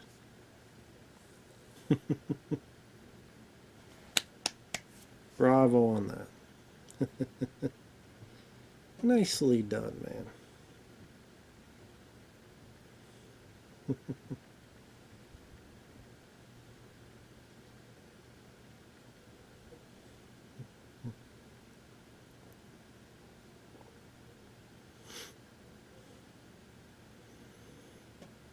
So Maverick gets the fame of winning.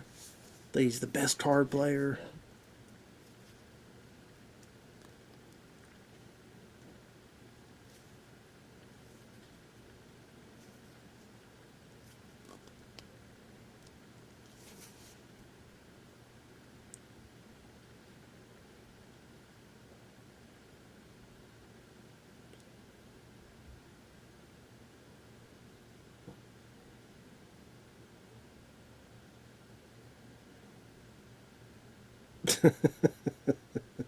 Get the hell back down there. What are you doing?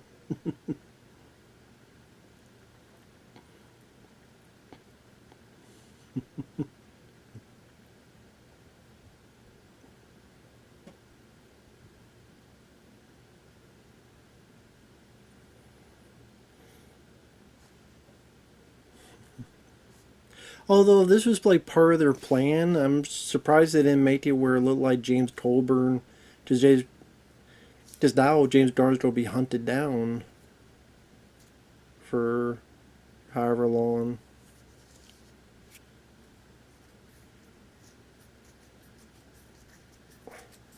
I guess to be fair, maybe they thought they would get away and everything be hunky dory anyway because of $500,000. It's a lot of damn money, especially for back then.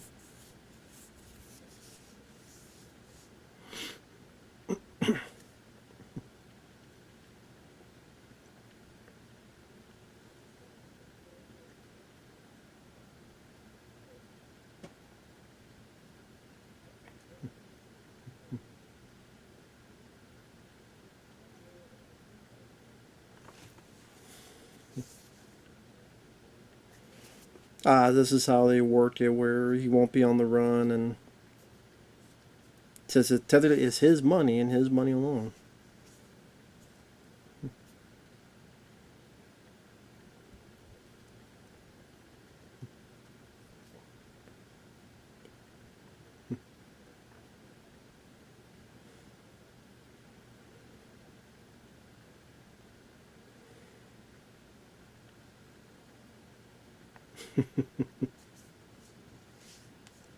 Okay. So Mel Gibson does that so that now this guy won't be on the run, saying, "I'm not going to hey, it's about winning. It's about you know all that bullshit." And then James Coburn says he's working. He's like, "Yeah, I'll go along with it. Yeah, okay, okay, yeah, smarter plan than I remember. Okay."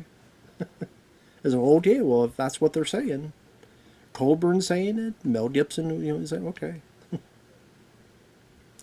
I guess it's your money.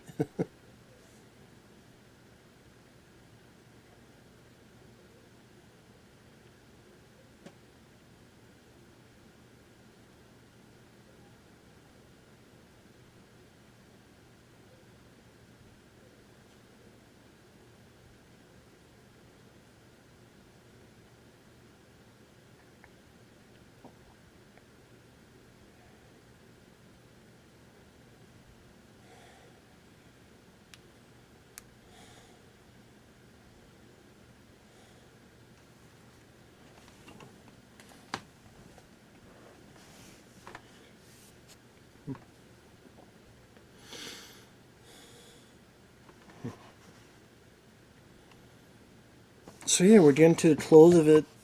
14 minutes left of the proceedings. Yeah, pretty much. I think what happens here is that he comes across find out James Coburn's with James Garner. Mel Gibson gets the money, and then Mel Gibson's in the hot tub, and then James Garner's there. Then you find out they're related, and then Jodie Foster comes, and she takes the money, but you realize it's only half the money. A lot of twists and turns, and everybody screwing everybody over.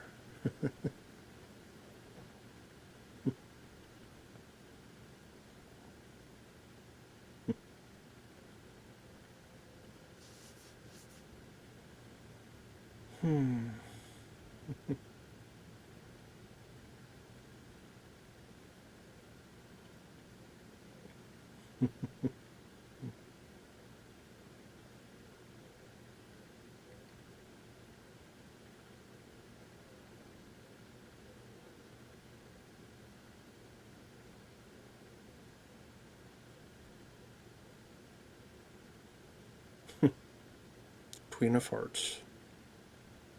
Go figure.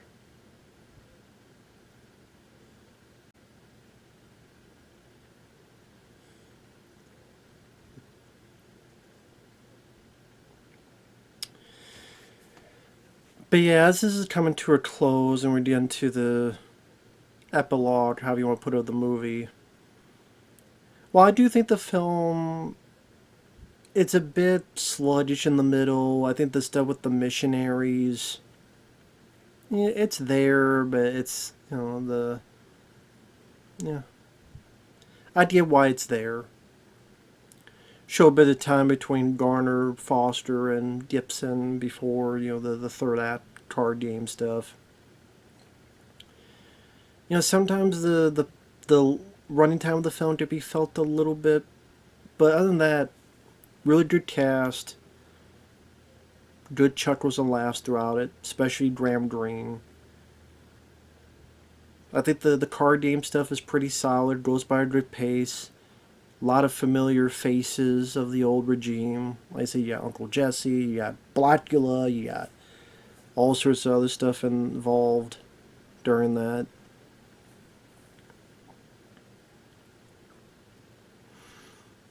Mel Gibson is very charismatic in the lead.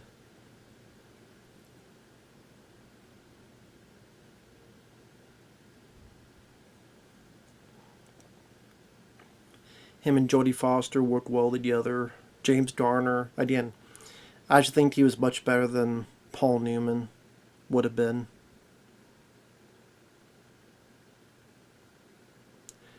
It's a fun, at times silly, but fun, jovial time. Fun Western. Not a ton in terms of action, set piece, spectacle. So if you're expecting, the lethal weapon type of action and such, even the adventure quality, it's not quite that. I mean, what you have the fist fight, which you find out was fate. You have the stagecoach, that set piece, having to stop the runaway stagecoach.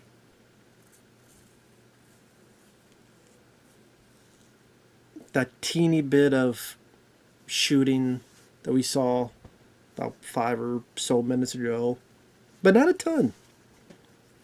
Not a ton of action, not a ton of quote spectacle.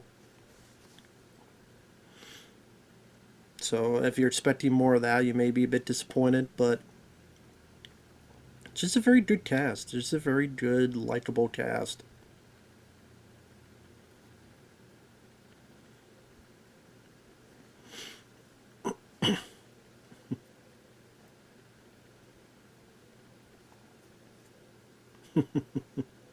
No bullets.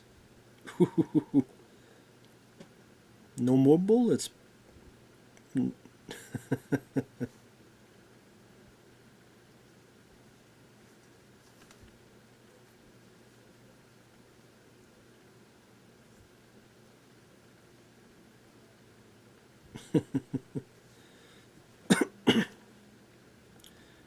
Still not the shit out of Coburn.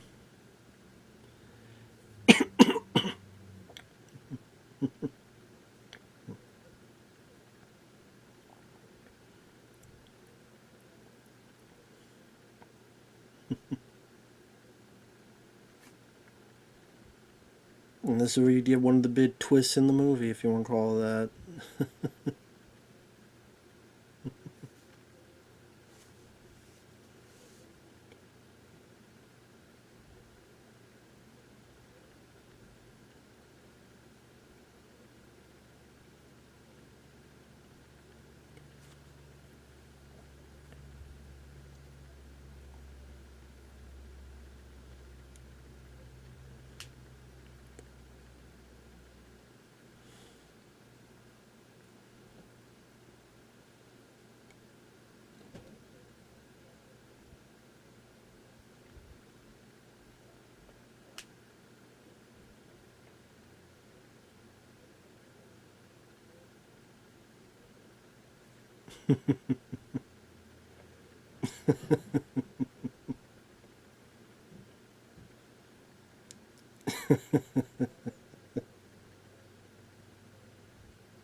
Ruin another cigar.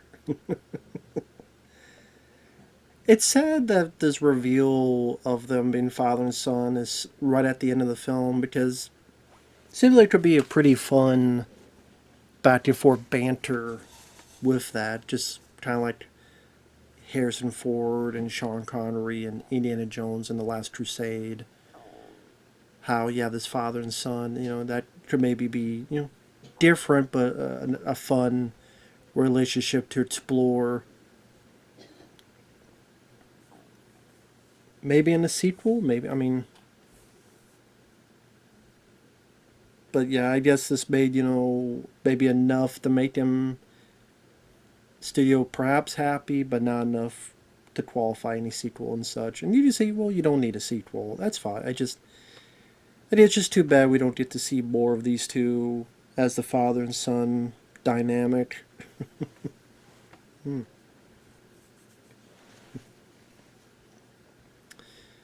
And Jodie Foster comes in the steel.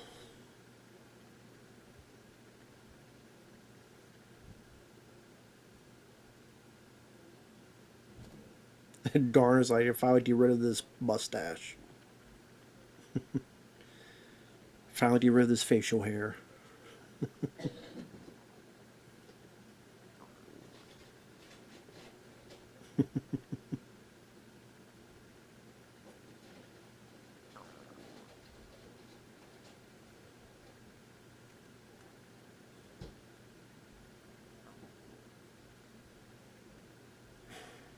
Yeah, so much for that.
I mean,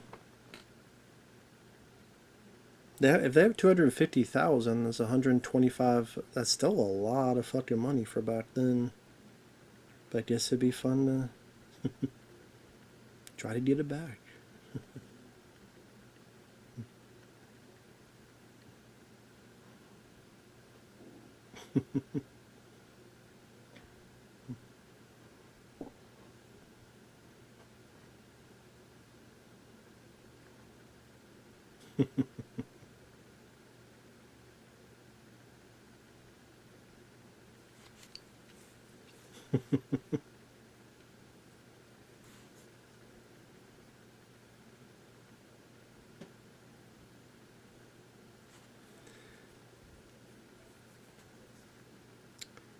And there you go.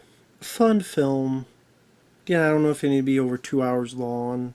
Again, especially when you don't have as much quote spectacle that maybe people even at this point is used to. But still, fun movie. The cast especially is what makes the film work. Great chemistry among the cast. A lot of funny moments throughout it. Funny performance. A lot of recognizable people in small roles. I mean, they did. You got Danny Glover. You got Corey. Fuck Corey Feldman, but you got him in it. A bunch of other stuff. Fun film. Fun to revisit. So thank you, Shawn, once again. Take care, everyone. Hope you enjoyed, Shawn. And we will talk to you later.